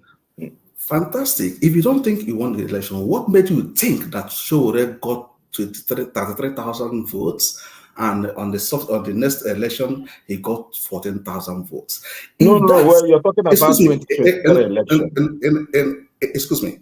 If the same results that made today's president the president, to you don't believe it. Definitely, the same process that brought Sowore from 33,000 to 14,000. So why do you have to believe that statistic that you quoted? Can I answer your question? Yeah, if you don't mind. Okay, very good. I think it's a fair question, because I think, for us to even succeed, we need to really recalibrate and clean up our electoral system. But, look, the Tinubu gets a lot of votes legitimately, yes. Before you rig an election anywhere in the world, you have to get a substantial amount of vote to be able to rig an election. I don't think, okay, let me ask you, do you believe that Sowore got more votes than Atiku Abubakar in the last election? Asking me a question by answering my question. I answered your question. It's like transferring. We're having a discussion back to me.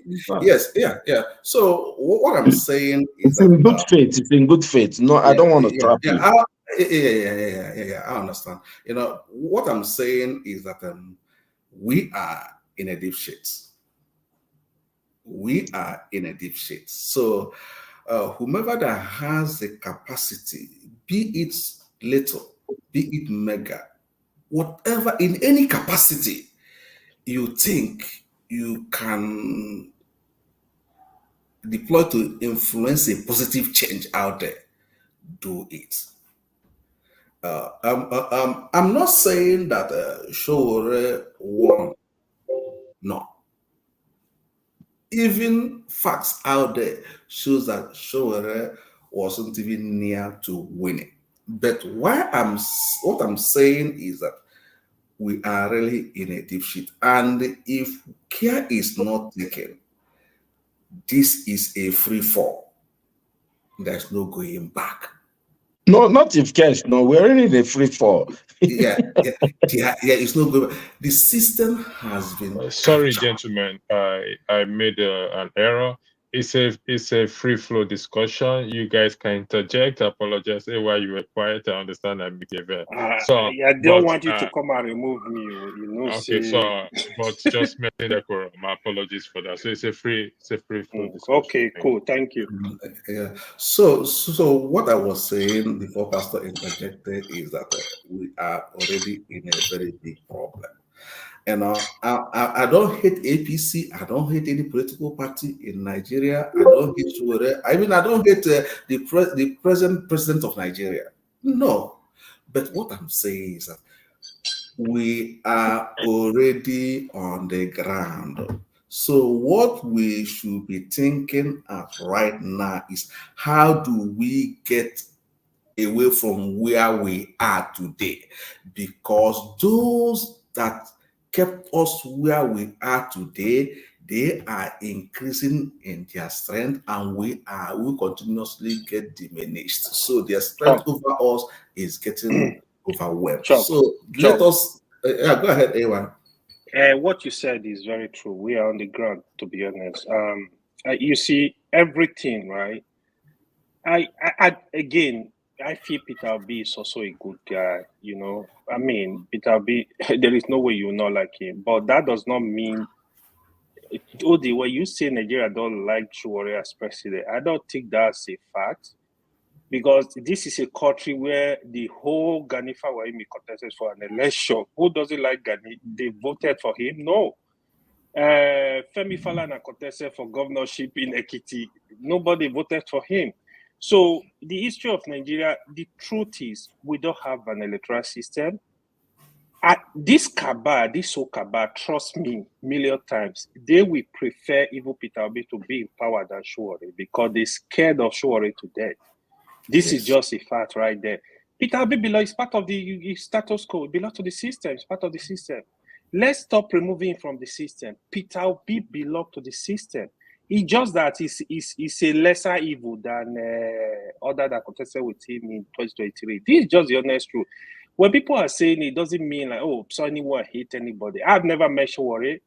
We've never been on the same space. But I know Sowore deserves a lot of accolades from Nigerians because he's the one that is part of the people that open up the political space in Nigeria. I can tell you that.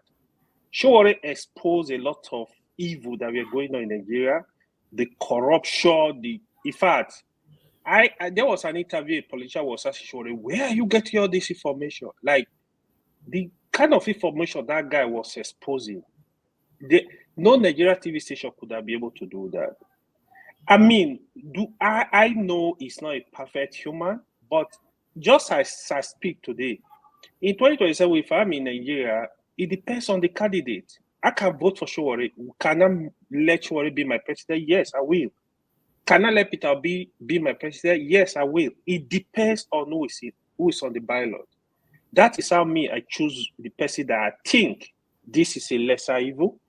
Then I will give him support. That is absolutely true.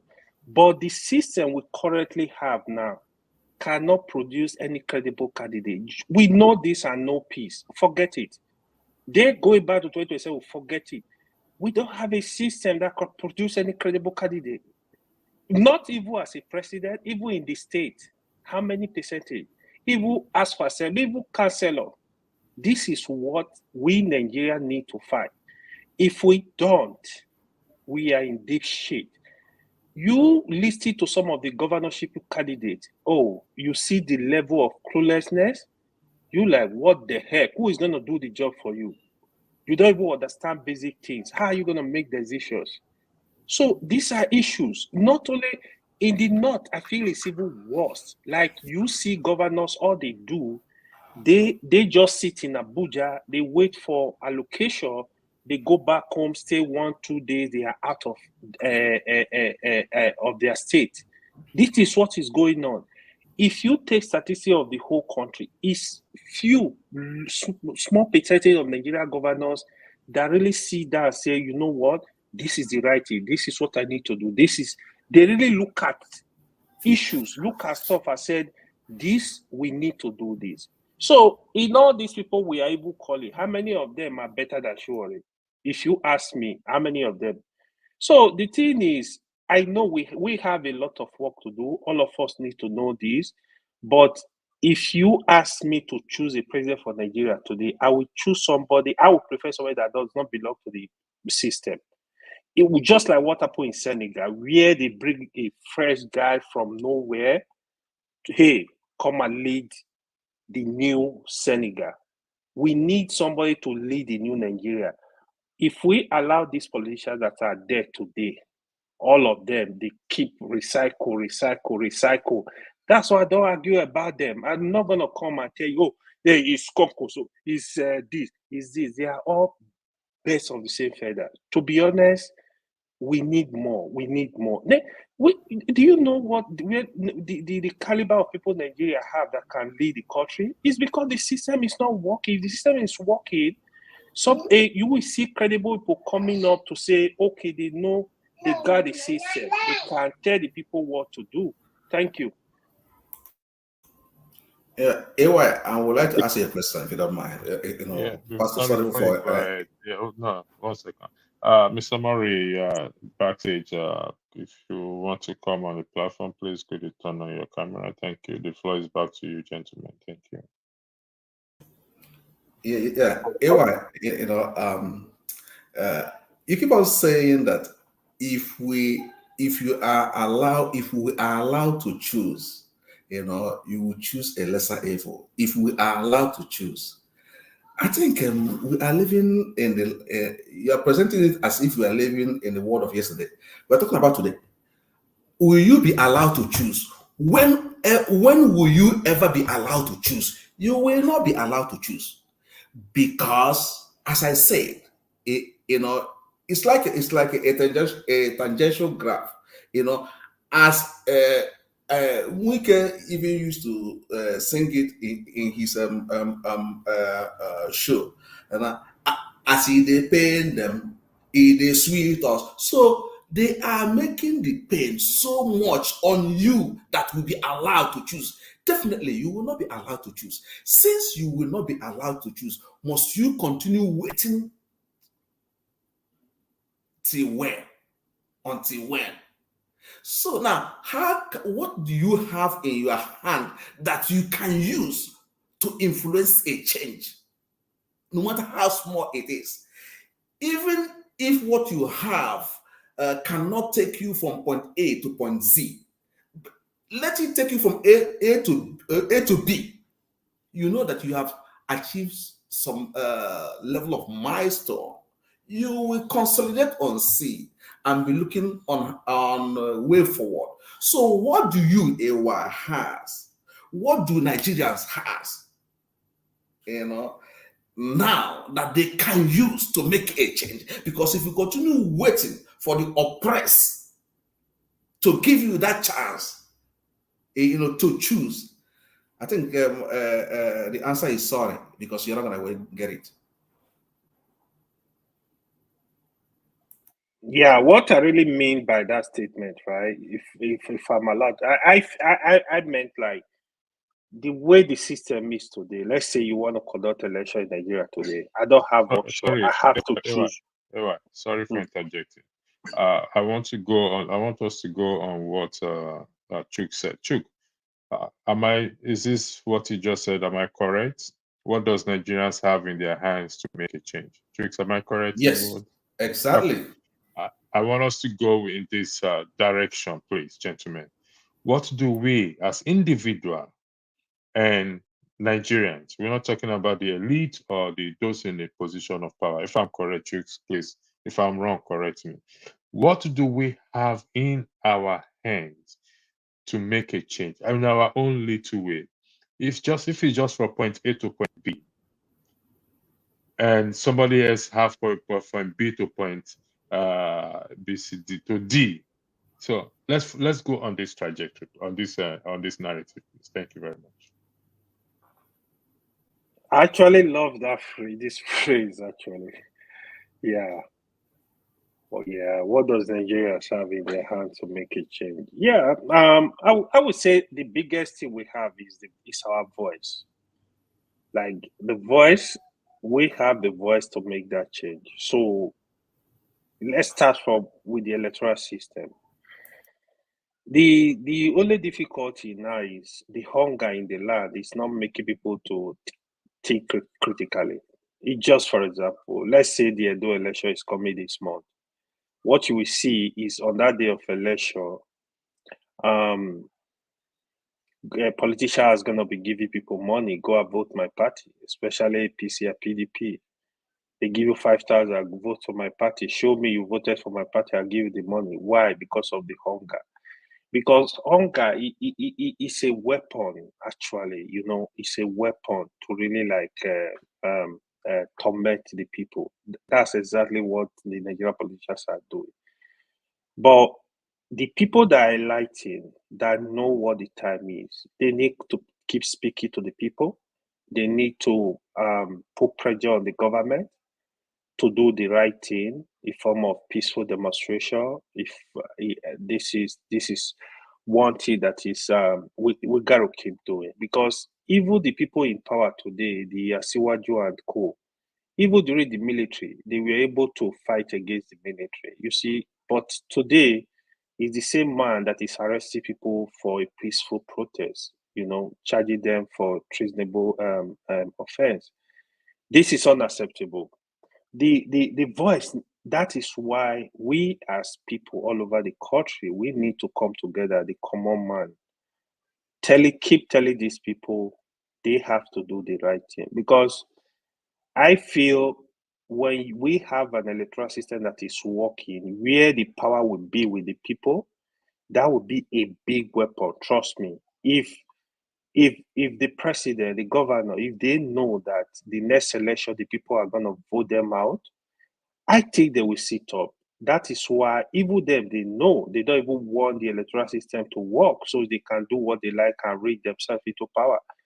This is one thing I think should be the weapon of the people. This is one thing that Nigeria need to fight.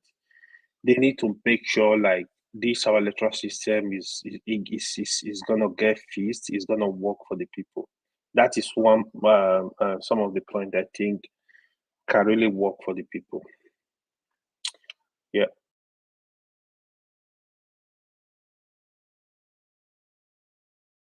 Yeah, thank you so much, AY. But I still have to come back with another question again, if you don't mind. Sorry, that it will seem as if I'm, bombarding you with questions, but I'm just trying to understand you so we can flow together.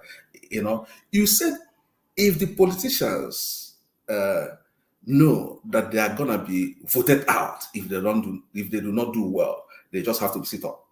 They have to sit up. Did you make that statement just from your own experience, or you just make it based on it just what am I what I'm So trying to that say is is half of the system. was it was it an opinion based on reality, or was it just a theoretical statement? Is based on reality. When you give power to the people, the real power to the people, the power is with the people. Trust me, Nigeria politicians will sit up. As long as we have a system that is working, where you know that if the economy is not working, people are going to vote you out. You are not building the infrastructure, people are going to vote you off. You are not stopping corruption, people are going to vote you out. You are not doing the right things, people are going to vote you out. And you know this power is with the people, you will be forced to do the right thing. Trust me. Look at developed country. For example, in America, like if the economy was, if the country was in, what's it called? Was in a recession today, you take Democrat, they will be able to campaign. That will be a big campaign against them. That will be easy election for Republican to win. They look at the issue. They look at issue of security. They look at all these issues. That is what will guide their vote, because the people have the power. Apart from they have the power, the hunger is reduced. You are not feeding them. They don't need your dollar to go vote for you. They can decide for themselves. Yeah, we are lucky in this area because the hunger is much. You give people 2,000, they will go vote for you because they don't even know the implication of what they are doing. But again, the summary of the matter is, if Nigeria, if the system can give power to the people, even when you are in House of Assembly, you are in the Senate, you know the people can call for you and remove you out of power, just like as electricity usually say it, they will sit up. But we don't have this system. They can call you as a senator, you know, hey, if you mess up, you don't consult them, the people are going to go against you. That is why they do what they're doing, because they know it's money you need. Oh, they need money. Don't worry, I'm just looking for money. What do you think Tinubu is misbehaving now? Before 2027, we roll out all the money in tanks to the people and tell them, buy people over, buy the pastor, buy the malams, the imams, buy the traditional ruler, buy everybody, and it's going to go again. So this is what is rely on. Trust me, that is why they do what they are doing. They are reckless in their decision. They are reckless in their behavior. They don't care about the people. That is the only reason why they do it. That, trust me. But let people have the power. You will see the change. Yeah, AY. Thank you. You spoke good, but what you just said now, to my own little calculation, you made a 360-degree turn. Ask me why. Why I say that is that you say that if the politicians know that they can be kicked out, they're gonna sit up. But at the same time, you kind of like you overturn that statement, saying that they are doing what they are doing today because they know that you cannot do anything. And that is it. The present president of Nigeria today, from your own statement, is not doing what is expected of him to do. And come 2027, he will roll out what he knows best. But underline the system. I said system. When the system is working, no, the power will be with the people. It's not working. Let us work with what is available. Okay. On our hand right now. You know, you are referencing what is happening here. No, Nigeria is not America. In America, the system to a great extent works. It's not perfect. You know, they are above hunger. Nobody is voting you because of the food that you're gonna be delivered at his doorstep. They don't care. Even if you bring that food, they can, even because of that food, even vote you down. That is the system here. But in Nigeria, what do we have there? What we have there is that the system does not work. The politicians keep on,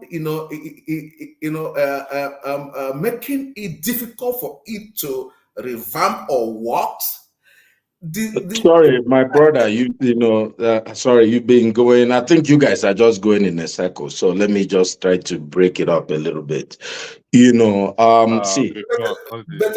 If you can have me complete what I'm saying, if you have the platform. Welcome to the platform. We're having a free flow discussion. We finished the main topics.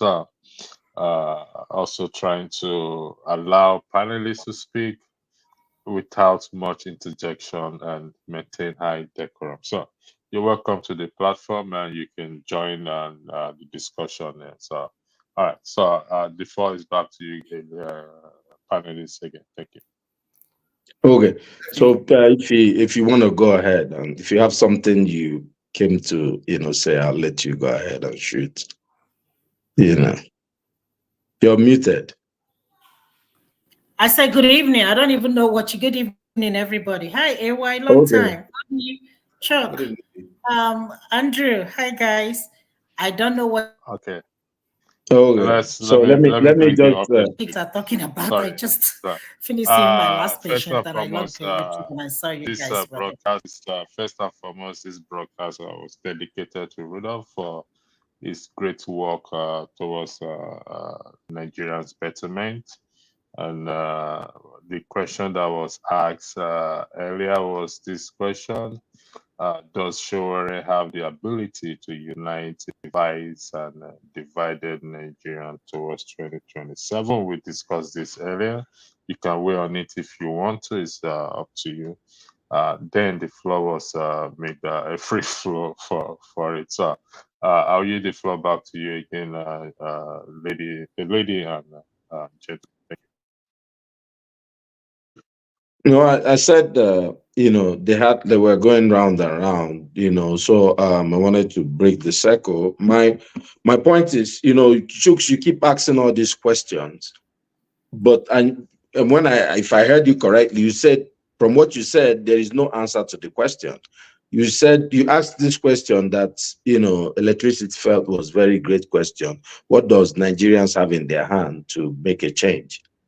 But you said, there's nothing, am I correct? Or, I don't want to misquote you. I did not say there is nothing. Rather, what I said is, AY was painting the picture of what is happening in America. Okay, let's ask you, what do we have in our hands? Answer your question. On OD, I don't think you are the moderator, but if you have something... No, I think this is a free flowing session. It is a free class. You can answer. We can, I'm not moderating you. You're asking a question. We want you to answer the question. And I was about to make my view known. You interjected. That's why I kind of like paused for you to have your say. From what AY was saying, I'm not saying it's not correct, but we should be careful the way we can make a step we mistakenly kind of like damage it a little bit because we don't understand that the system we are referencing is not the system at hand. The system at hand is Nigeria, and we're referencing a system that is working. So my own take, what Nigerians have at hand to make a change, because the way it is now, Nigerians doesn't even have that voice. The voice has been taken away from them. They don't have the strength to march on the streets. They are hungry. They don't have the judiciary. The vote, they don't even have, because AY was saying that a politician can be voted out. How can he vote them out? Where before the election, the result has been arranged. So how can he vote them out? So to me, Nigerians has nothing but civil disobedience.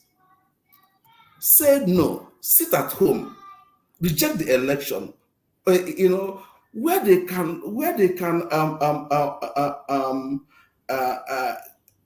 gracefully, decorate the politicians where they see them. They do that.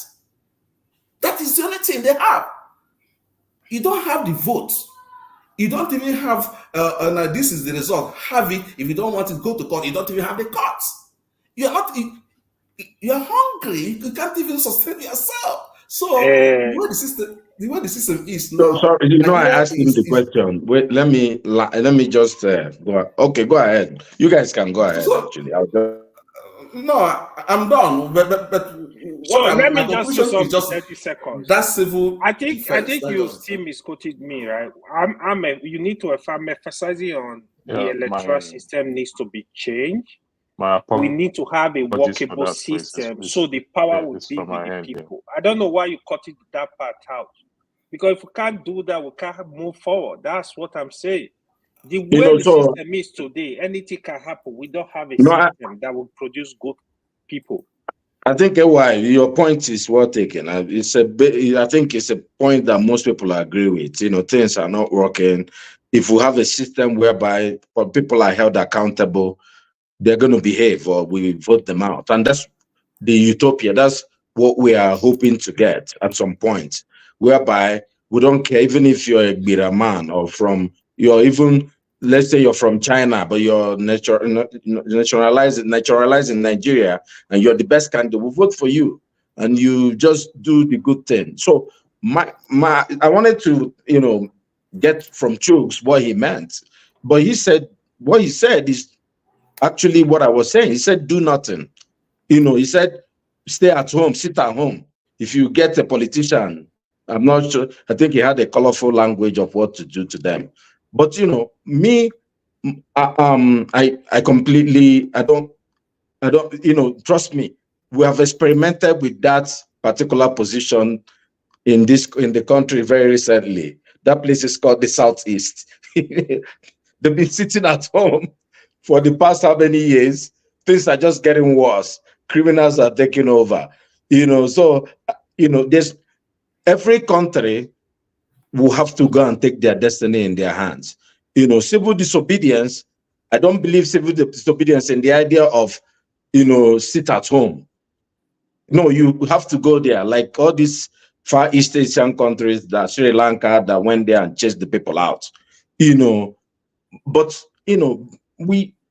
people have tried it in Nigeria. Someone who were on this platform, some of us here were even saying that they didn't protest well. Some people carried Russian flag, and they should be, that this treason. And we know what the treason, what the judgment for treason is. So my point is this. Personally, I believe everybody should get involved. When we all get involved, we overwhelm the system. That's why I was particularly happy about what happened in the Labour Party today. At least let people stake their claim. Make the other person. It's a game of chess. I make my move, then you're forced to make a move. Because if you don't make a move, nobody makes a move. Whoever is winning, if you play chess, if you have the highest position, you win the game if the game is closed at that point. So let's all make the move. I've been even suggested that everybody should join a political party. You join APC, you join PDP. You can join APC and undermine. You can just hold APC in a lawsuit and destroy them, or PDP, just like people like Wike are doing. But look, it's all opinion that we're giving. We don't know what will work eventually, but at least we'll keep talking about it. Shows that we love our country. We want a better place for us to be able to call, a country. Things are not working, but we're hoping that, things will work. I think everybody's being passionate in their own different ways. And, it may be your own style will work, but, we're just having a discussion. And this is my own point of view.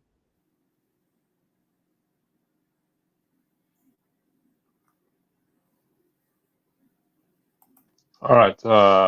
I'm going to take this. Can you hear me? Hello? Yeah, go ahead. Yeah, can you Yeah, hear? we can hear you. So, do you have anything to say?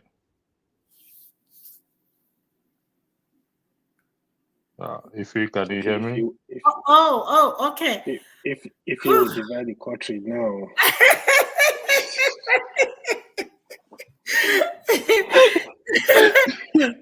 If you know the West Side, oh boy, I'm tired of talking about Nigeria. Honestly speaking, I'm just tired. But honestly, I think the problem we are having in that country is that, number one, we are not united as a country. Somebody says something, if we are united as a country, we can shut Nigeria down.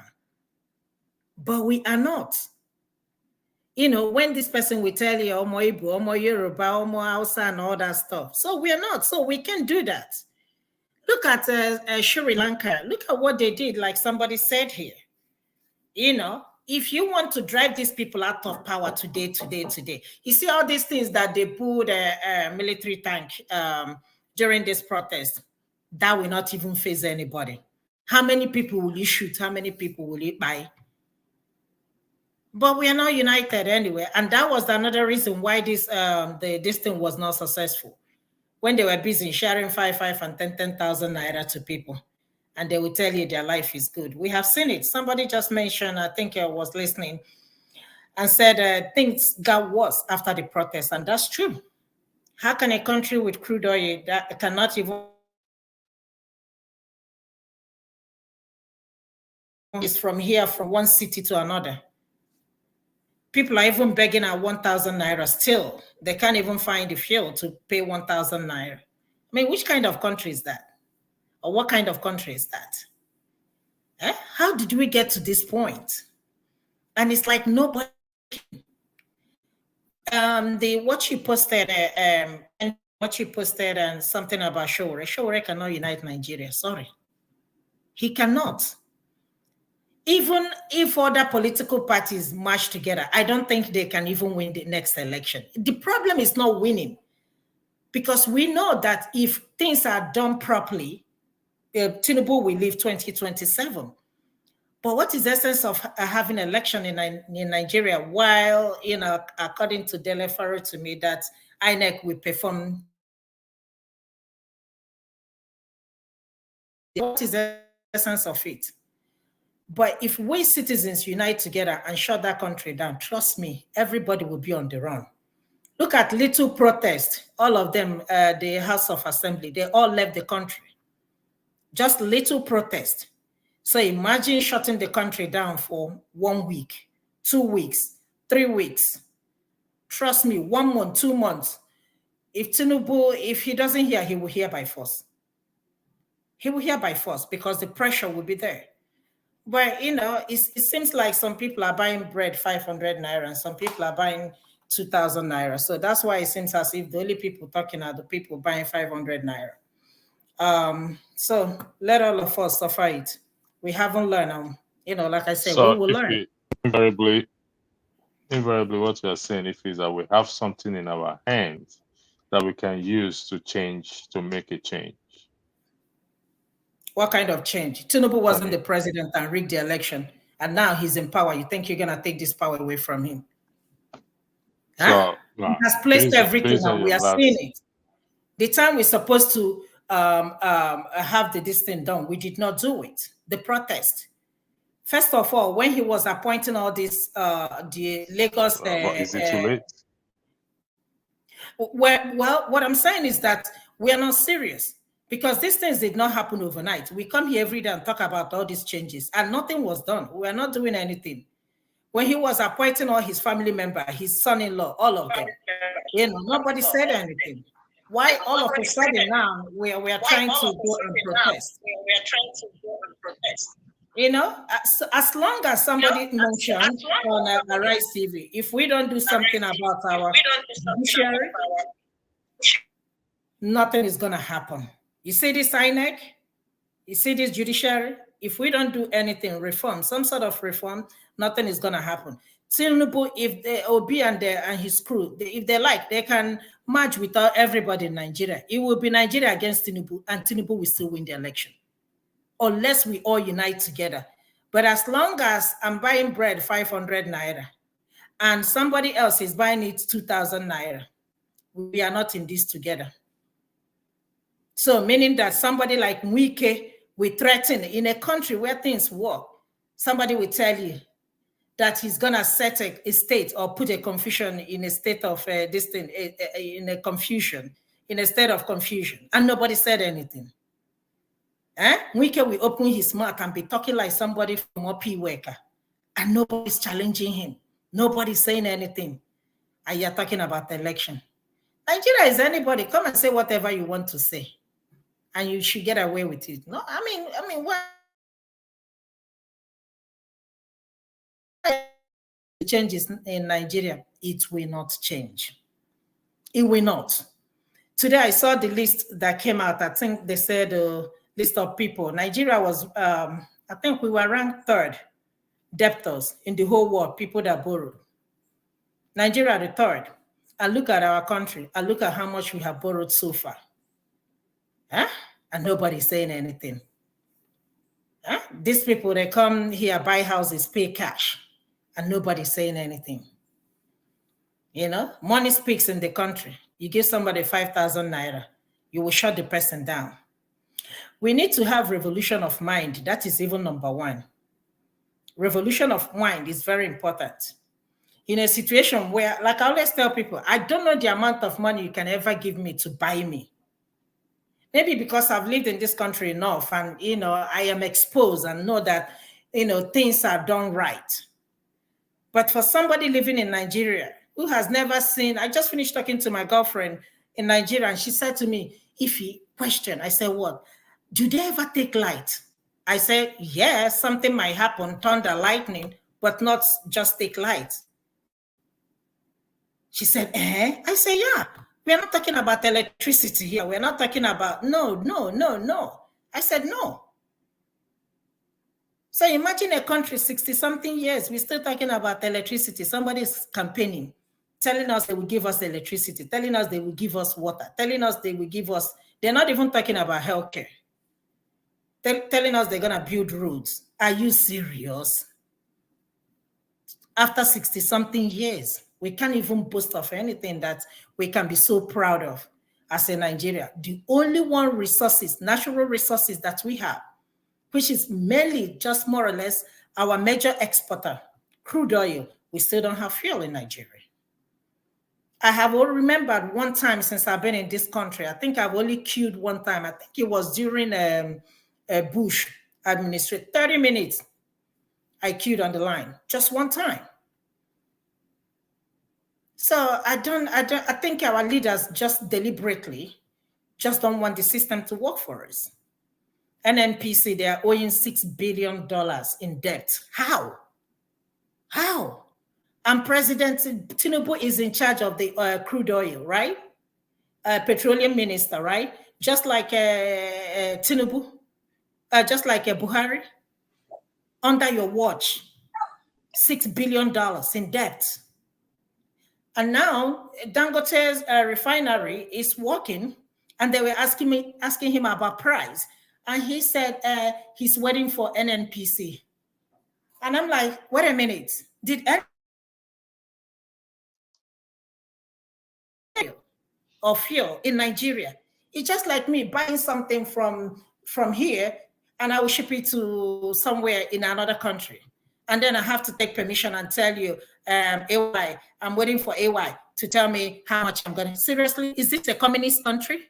Is that where we are now? I don't even know the system of government that we are practicing at this point. Thanks very much. Confused system. Whether it's military, or whether it's federal system of government, I don't know. Which one are we practicing? I don't know where we are at this point. Okay. We are practicing everything, or parliamentary system. Which one? I'm not sure. Because this is not a democratic country. It's not a democratic system of government. I'm not sure if you are hearing me. Are you hearing me? Am I coming in late? Are you hearing me? Hello? Can you hear me? Yeah. Okay. I thought maybe something was going on with my net. Yeah, something's going on with my network. Chooks wants to leave. Ask for 2 seconds before I go to Amori. Mr. Chook, you say you want 2 seconds. You want to leave. Yes, Pastor, thanks so much. Somebody's okay. Yes, I'm about to leave, so I just want to use the opportunity to thank the panelists, to thank the folks, for the opportunity like this. And at the same time, let me kind of like clear a little bit what I said, to avoid hanging unnecessary load. When I mean sit at home, I didn't mean the way folks do sit at home in the southeast of Nigeria. I mean blocking the governance, blocking them from making any further move. Let me take an example in Lagos, or let's say in Anambra, or folks go to the government house, block it, carry their mats, lie down. The governor, you stay here, you are not going anywhere. Now here we go there.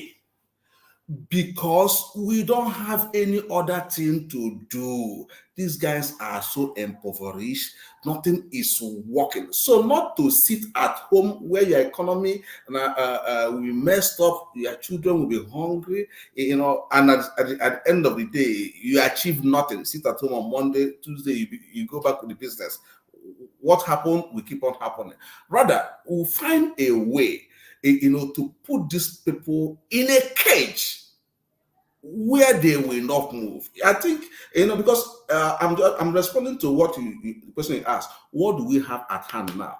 Since we do not have anything at hand, he is already on ground, fear no fall. Let us fall there together with them. On that note, I will just say thank you, folks. Let me take an exit. Thank you, guys. Thank you. Sorry, before let me just I don't know why I'm echoing back to myself. Okay, Mr. Murray, I'm going to mute you.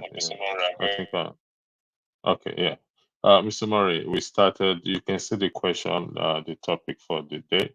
You are a hard fan of Sowore, so the question before us is,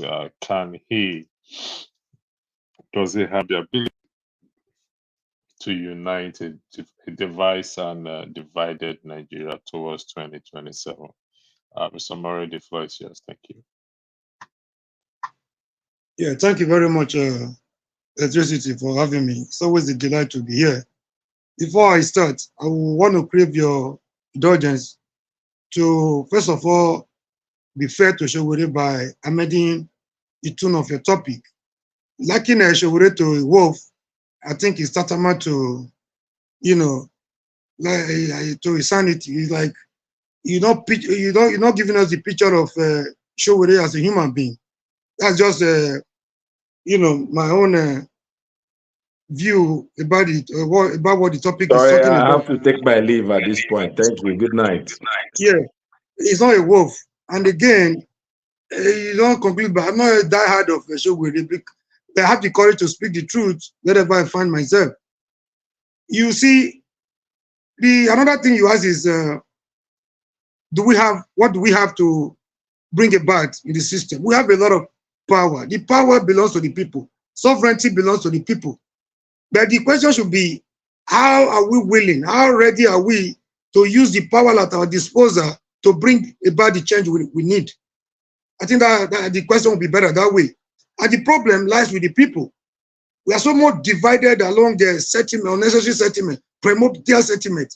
If it's not tribal, it's religious. If it's not religious, it's ethnic. So with this, we cannot really move forward. These are the things the politicians take advantage of, you know, to lord it over the people. They are not as strong as we may think. No matter how strong we think they are not stronger than the power of the people. The power in the people is stronger than that than those in power. That is a common analysis, a common fact. You know, when the people are ready, the politicians are always on their own. So the problem is, how do we come together? We're always divided.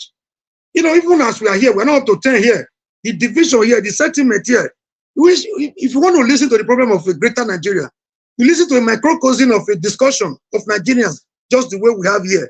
You know, if you listen like 3-4 times, you will know exactly the problem of the greater nation Nigeria. You know, this is the problem. It's not bigger than any other problem of any nation in the world. But ours is division. In this division, the divide and rule sentiment was brought by the colonial masters, and it was taken to another level by our politicians. This is the problem we have. So the politicians, you think they have hijacked Nigeria, they have taken over, they are not as strong as you think. Even, sorry, moderator, this one might not be, this is not personal. The way you coin the topic alone shows the kind of people we are. Can a wolf, how does Sowore look like a wolf? For saying the truth or for his courage, or for being consistent over the years, you know, against the status quo, against the old brigade. You know, is that why we should like him to a wolf? No, of course. So this is the sentiment in all of us. And Peter Obi, I have nothing against Peter Obi as a human being. He has the capacity, he has credibility, even if Peter Obi has won, the people, the greatest problem we will have had is the supporters of Peter Obi themselves. People that stand to see no wrong in a human being, the man we accept any, he knows he's a human being. He's willing to, to take questions. He's willing to make adjustments whenever he makes mistake. But some supporters don't even see him in that light. They feel he's above board. He's perfect. Even God himself, God, Almighty God himself, after creating man, one version told me he regretted creating man. Another version said he repented creating man. You know, which means there's if you want to analyze that one grammatically, there's an element of regret there. God himself is talking here.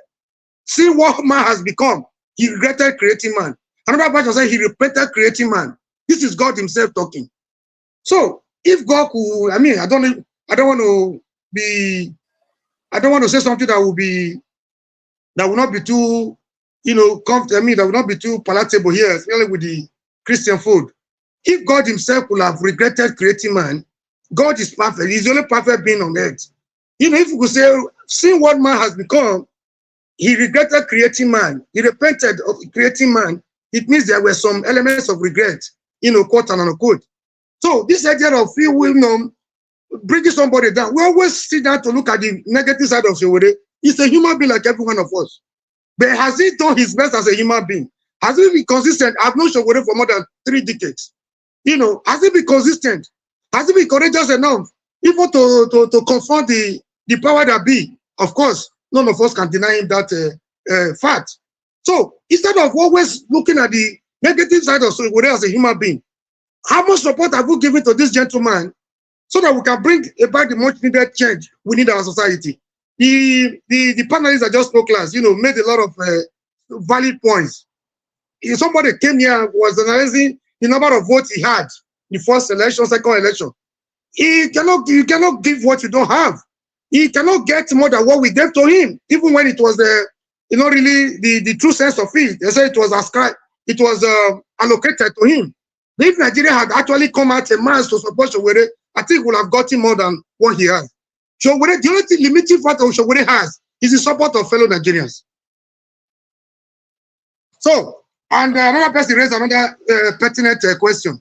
Do we continue like this that Grace may abound? Do we continue like this towards 2027 that things may change? It will be delusional. It will be illusional for anybody to think this is a miracle that was not on seat, that believe power is not given all account. Nobody gives you political power. You have to fight for it. You grab it and run with it. Not that he's sitting on the throne. If anybody here is thinking about preparing for 2027 with this moribund and corrupt institution, and expecting any change, I think the person will be, insane. The person needs some psychological and mental examination to think that way. Preparing like this for 2027, you know, when you the same when the status quo is, I mean, I think with this kind of system, with this kind of corrupt institution, you know, we go nowhere. You know, no matter the amount of vote, no matter the, even if like bring Jesus Christ from heaven to come and contest election, he will not be able to destroy the Milocon. Not because he deserves it, but because of the environment we find ourselves at the moment. Thank you very much. I don't want to take too much time. If I have opportunity, I have a lot of things to say. We are guilty of the same we are guilty of the problem we face in Nigeria. All of us, not just the leaders. We give them an every environment to feel too strong. Thank you. Okay, thank you, man. Thank you, sir. If it appears you wanted to say something, yeah, go ahead. The floor is yours. You have to unmute. Oh, sorry. Mr. Murray, good evening. I can feel your frustration. I can feel your passion. But you have to. Can you hear me? Echo from your side, echo. Yeah, I don't know what. No, it's better. It's better now. Mr. Murray has muted. Go ahead. Okay, so I've heard you so many times, you know, kind of have a character assassination when it comes to P2B. Everybody's entitled to support who they want to support. I don't have no problem with that. I don't know P2B. I've never met P2B. I did not vote for P2B. I did not even vote. But this issue that, you know, we think that P2B is God. Nobody has ever said that P2B is perfect. I think the argument will remain and has remained when you look among other candidates, you look at the lesser evil. I think that's where the argument is. Nobody has ever said that P2B is perfect. What people are saying that bring out one thing you can say that you can use to, kind of say that this is not this is a bad leader, or that he's incompetent, or he has stolen money from the government, or anything. They haven't said anything. I guess that's why, you know, a lot of people rallied around P2B, right? When it comes to Sowore, I agree, hands up, salute to him.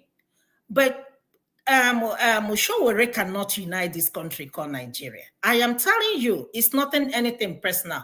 With all due respect, I have so much respect for that guy, what he stands for, what he believes in, and what, I mean, for taking these people, all these politicians, he is fearless. But to say that, Sowore will be president of Nigeria, I don't know. I'd hate to bring God in politics. I hate it. I don't know, but I don't see that happening. Okay? The reason being, can I finish? The reason being that, to be honest with you, Sowore, in order for him to be successful as a politician, he has to join one of these parties. But for him to stand alone to contest for presidency in this country called Nigeria, he will not win. And I'm telling you, even Obi, we all know what he went through. We all know that he won this election. And again, Sowore continuously attacked this man.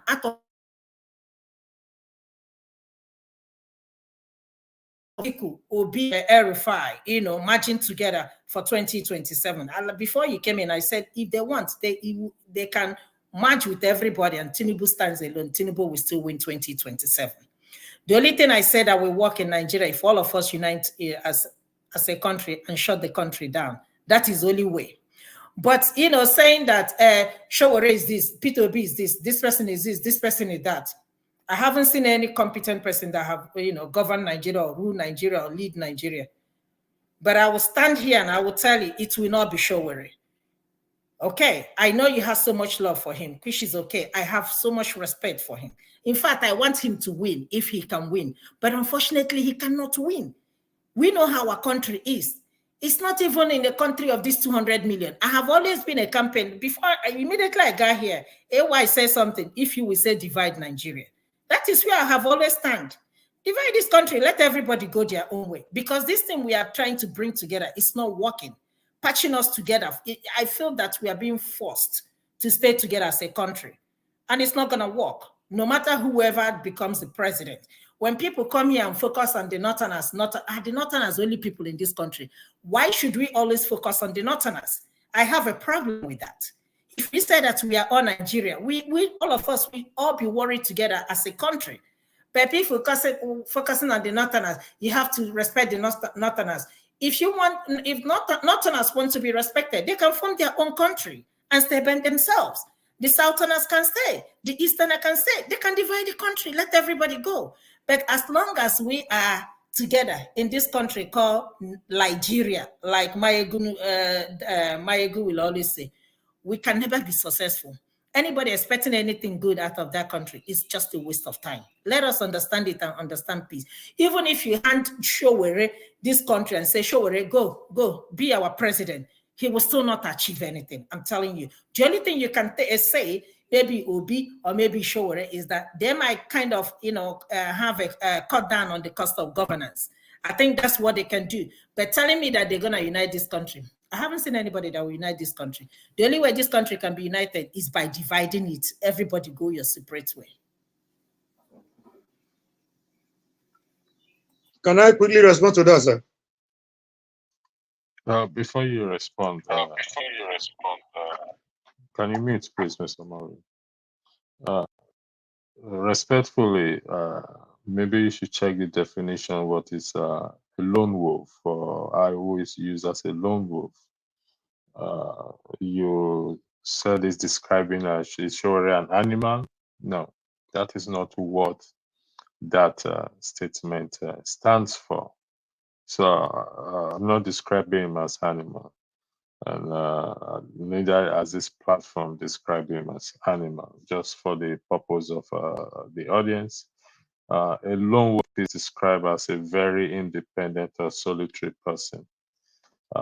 It's also used it has its own negative definition as a terrorist or other criminals who act alone rather than as part of a larger group. So it's about individuality, not the way you perceived or you understand it. I just want to put that out to you.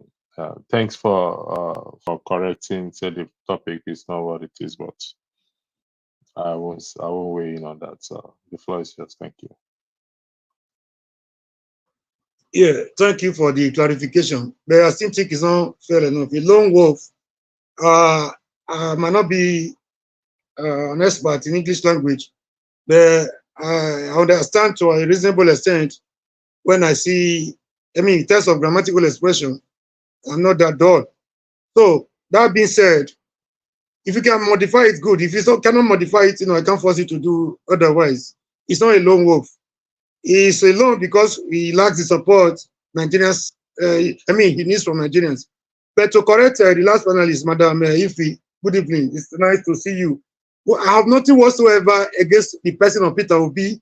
If you watch my utterance is the last dispensation, when I saw the trend, I was not behind the Omoyele Sowore. Wherever you want, you can replay the videos, whatever.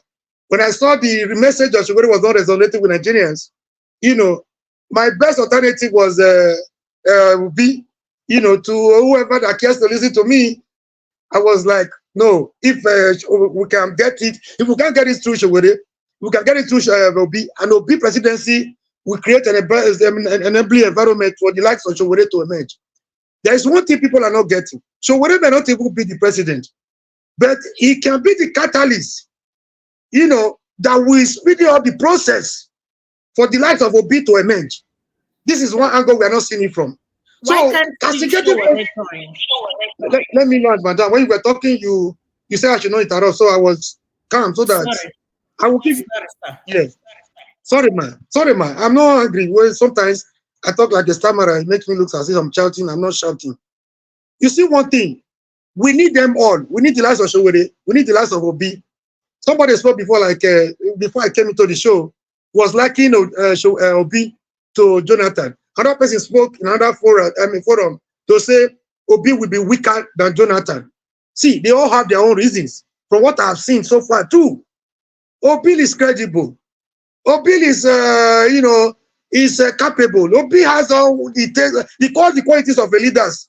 But in the Nigerian environment, the gentleman nature of Obi cannot give him. We are all aware of this fact. Look at all the revolutions of the world. Look at all the even the politics of the world, even in America. You know, nobody gives you political power a la carte. Nobody serves it to you like a Christmas gift. You have to fight for it.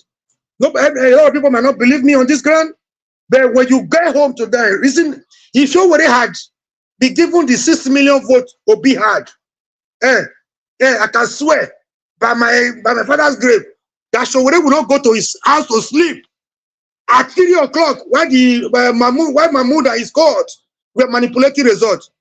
Even if we already had even 3 million Nigerians behind him, Sowore and his full soldiers will not go home to sleep that night. And Mahmoud will not have the opportunity to do what he did, because what is happening outside and inside, you know, will be a filler for Mahmoud not to do otherwise. This I can bet. A lot of people can bet this much Sowore too. So these are the things I think.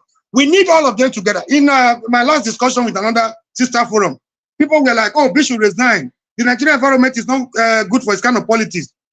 This is not the time to resign. This is the time to show the kind of position, the formidable opposition you can give to the government in power. The number one function of any opposition in the world is to put the government in power on its toes, to avoid, you know, dictatorial tendencies and, you know, for the government, for certain people in power from being too powerful. So this is not the time to relax. This is not even the time to fear. When you ask the supporters, why is it going the way it's going? They tell you, if you say anything, because of where he's from, I understand the sentiment. Don't misquote me here. I understand the sentiment though, quote and unquote. If he says anything, they're going to jail him. If he says anything, they will kill him. If he says anything, my sister, we don't need a person that will fear his business, that will fear for his life, that will fear even death to challenge the Nigerian system. We need somebody that's ready to put his life on the line. And that will see, let me tell you, after the allocation of the last result, do you know the number of youth, do you know the number of people that died in the course of that election? So that shed their blood for that 6.5 million votes he got. Do you know the number of people that were willing to die to defend that 6.5 million he got? But Obi was nowhere. I understand his sentiment, I understand his fears. Don't get me wrong. I understand the monster he's dealing with. The Nigerian system, I'm referring to as monster, quote and unquote. I understand all this sentiment. But we cannot continue to do same thing over and over and expecting a different result. It's tantamount to insanity. It doesn't work anywhere in the world. In America, during the civil rights movement, we had those that wanted brute force for force. As they are killing us, we are killing them back. The lives of Malcolm X. We also have people that feel, no, darkness cannot drive away darkness. Only light can. The lives of Martin Luther King. We cannot be shooting at them when they are shooting at us. We need a different approach. But they were all working towards the same objective. Not the way we want to castigate Sowore. What have we gotten from those that had the experience? The experience of Buhari in the military. The experience of Buhari, Basajob, both in the military and in Agbada.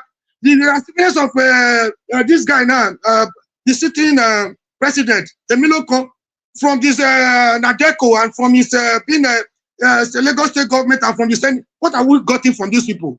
There is a need for a new order. Well, this experience doesn't have the experience. If there is anyone among them that is detribalized today among all of them, is Sowore himself. So I'm not a die-hard fan of Sowore, but when I say the truth, I have the courage to tell you, if Sowore is not going anywhere, it's because he's not getting our support. He's still doing his best as an individual. If you have like 10 Sowores, okay, let's say 36 Sowore, one Sowore in every state, by now, Nigeria will not be where it is. This is my humble submission, man. We need the last of Obi. We need the militant ass angle. Don't think these people will just. It's like people licking sugar. They will just abandon that sugar one day and allow another person like Obi to walk in there. Madam, it's not done anywhere, and it cannot happen, not even in Nigeria.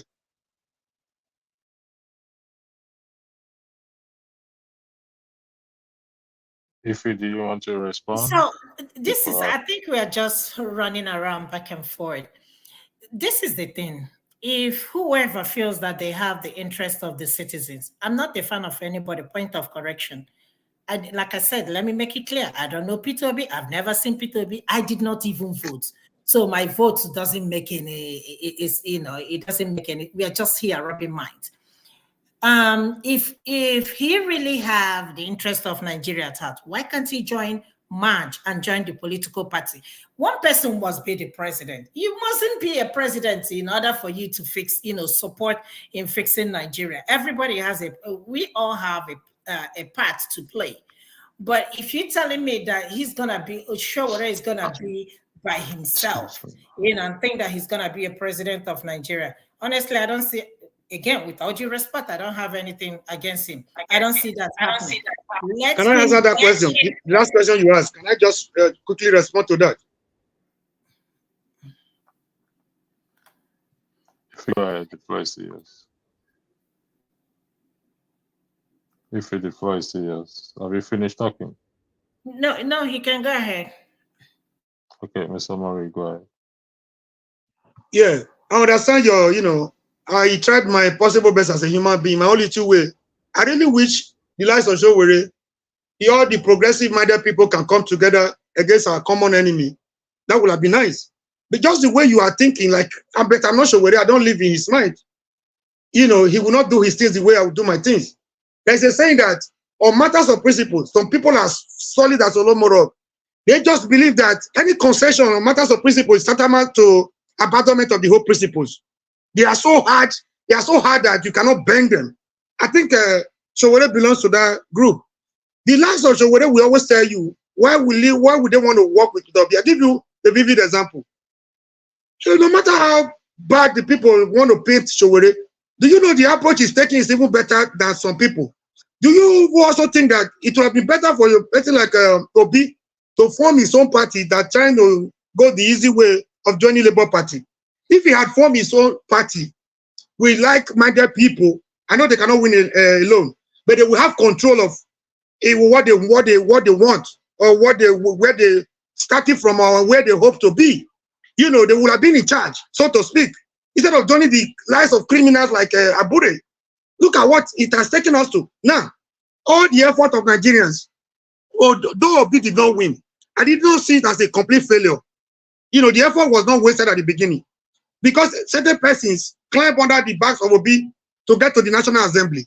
Madam, have you sat down one day to ask yourself, what meaningful opposition, what meaningful changes, what meaningful contributions, what meaningful, payback are we getting from those people that climb at the back of Obi to get to the National Assembly? They are sharing the same money with PDP and APC folks in the House. They are sharing the same SUV with just like PDP and APC that were supposed to come and oppose and change. This is my concern here.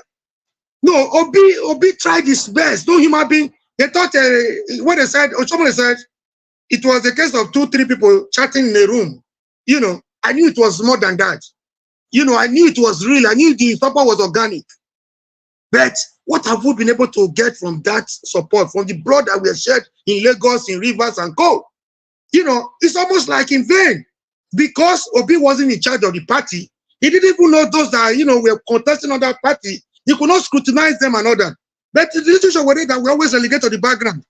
Had the foresight to say he analyzed all the parties. If he wanted to join the APC, he would have be given the opportunity to join. He had the same opportunity to join PDP. He had the same opportunity to join Labour. Labour was almost like all-purpose vehicle for anybody that want to join. Since the likes of Mimiko and Co, they will use it and dump. So Labour Party was there for Sowore, but he had the foresight to say, no, why would I go and stay myself with these people that will not listen to me? They lack ideology. They lack everything. He went ahead to build his own party. One day he had a meeting with his some party supporters. As soon as he was coming back to America, he was still in the airport. They sponsored people to hijack his own party. He went back to Nigeria through courts and through the process, through various processes to fight for his party and got his party back. That is the person you wanted to. You wanted him to abandon his own house and drop it and be in Labour that has been in crisis. It doesn't work that way. These are the things. The supporters of Sowore and Co will tell you, why can't Obi support Sowore? So we will be at the same position. So Sowore does not see himself the way you see him, and Obi does not see A lot of his supporters do not see Sowore the way his supporters see him. This is the problem in politics. Summary. Yeah. The question is someone in the comment section asks the same question I asked. Can Sowore unite our diversity and discord? Does he have that ability to be unite? honest with you, I don't think there is anybody in Nigeria that can unite that country. Thank you very much, madam. I don't think there is anybody in that country that can unite Nigeria. And that's why I keep saying, if we cannot be united, let us be divided. I have always said that. We are too divided to be united together. We are so much divided. Okay. If you want a second. You said something read my mind. One, if there is one thing I fought, Peter Obi for, it's still being in Labour Party. I know he joined Labour Party. He didn't have time maybe to, start a political party. But I was waiting that, after this and with all the shenanigans going on in LP, that he can, leave the party and form his own party. I thought he was going to do that. Again, you mentioned about the people that, that were voted, the LP people. They are all the same thing. And that is the problem with Nigerian politics. We don't have judiciary. We don't have any competent or any reliable or anybody trustworthy, that can lead us in that country. Imagine winning in a different party. All of a sudden, you switch to APC and start singing their song. I mean, which country works like that? Except if it's not animal country like Nigeria. I'm sorry to say that, but that's what it is, honestly speaking. So I agree with you on that. And I've been saying that, but just because you don't come here all the time. I've always been a fan of nobody can unite Nigeria, whether we like it or not, whether there can be 20 people that can march together. The only reason why we are talking about merger is that we are not ready to go our separate ways. If we are ready to go our separate ways, then we will have a conversation. But as long as we stay together as this country called Nigeria, and you are not safe, and you are sleeping with one eye open, there is no way. I don't think anybody. Somebody said Tunde Idiabo, with the corruption in Nigeria now, cannot even unite this country. Everybody from the head up onto the toe is corrupt. No exception. So everybody stealing wherever they can. Anything they can lay their hands on, they will steal in the same country. No, there is no accountability. Look at the CJN that was sworn in. In a country where things work, he has to go through the screening process. She did not do that. Our president just ran back just to swear her in. Which country does that? It just doesn't make no sense. Let me say this. Mr. Murray, in your argument, you reference the system as a monster system. Would that be correct? Very, very correct. Multifarious and hydra-headed monster. Okay, that means the people running the country. Exactly, those in charge. Why did you use that phrase, please? Okay, they are worse than monsters because no human being. Mr. Murray. You see, what I'm trying to point out is you corrected me, or you said I shouldn't address Sowore as a lone wolf. But you're addressing other human beings as monsters.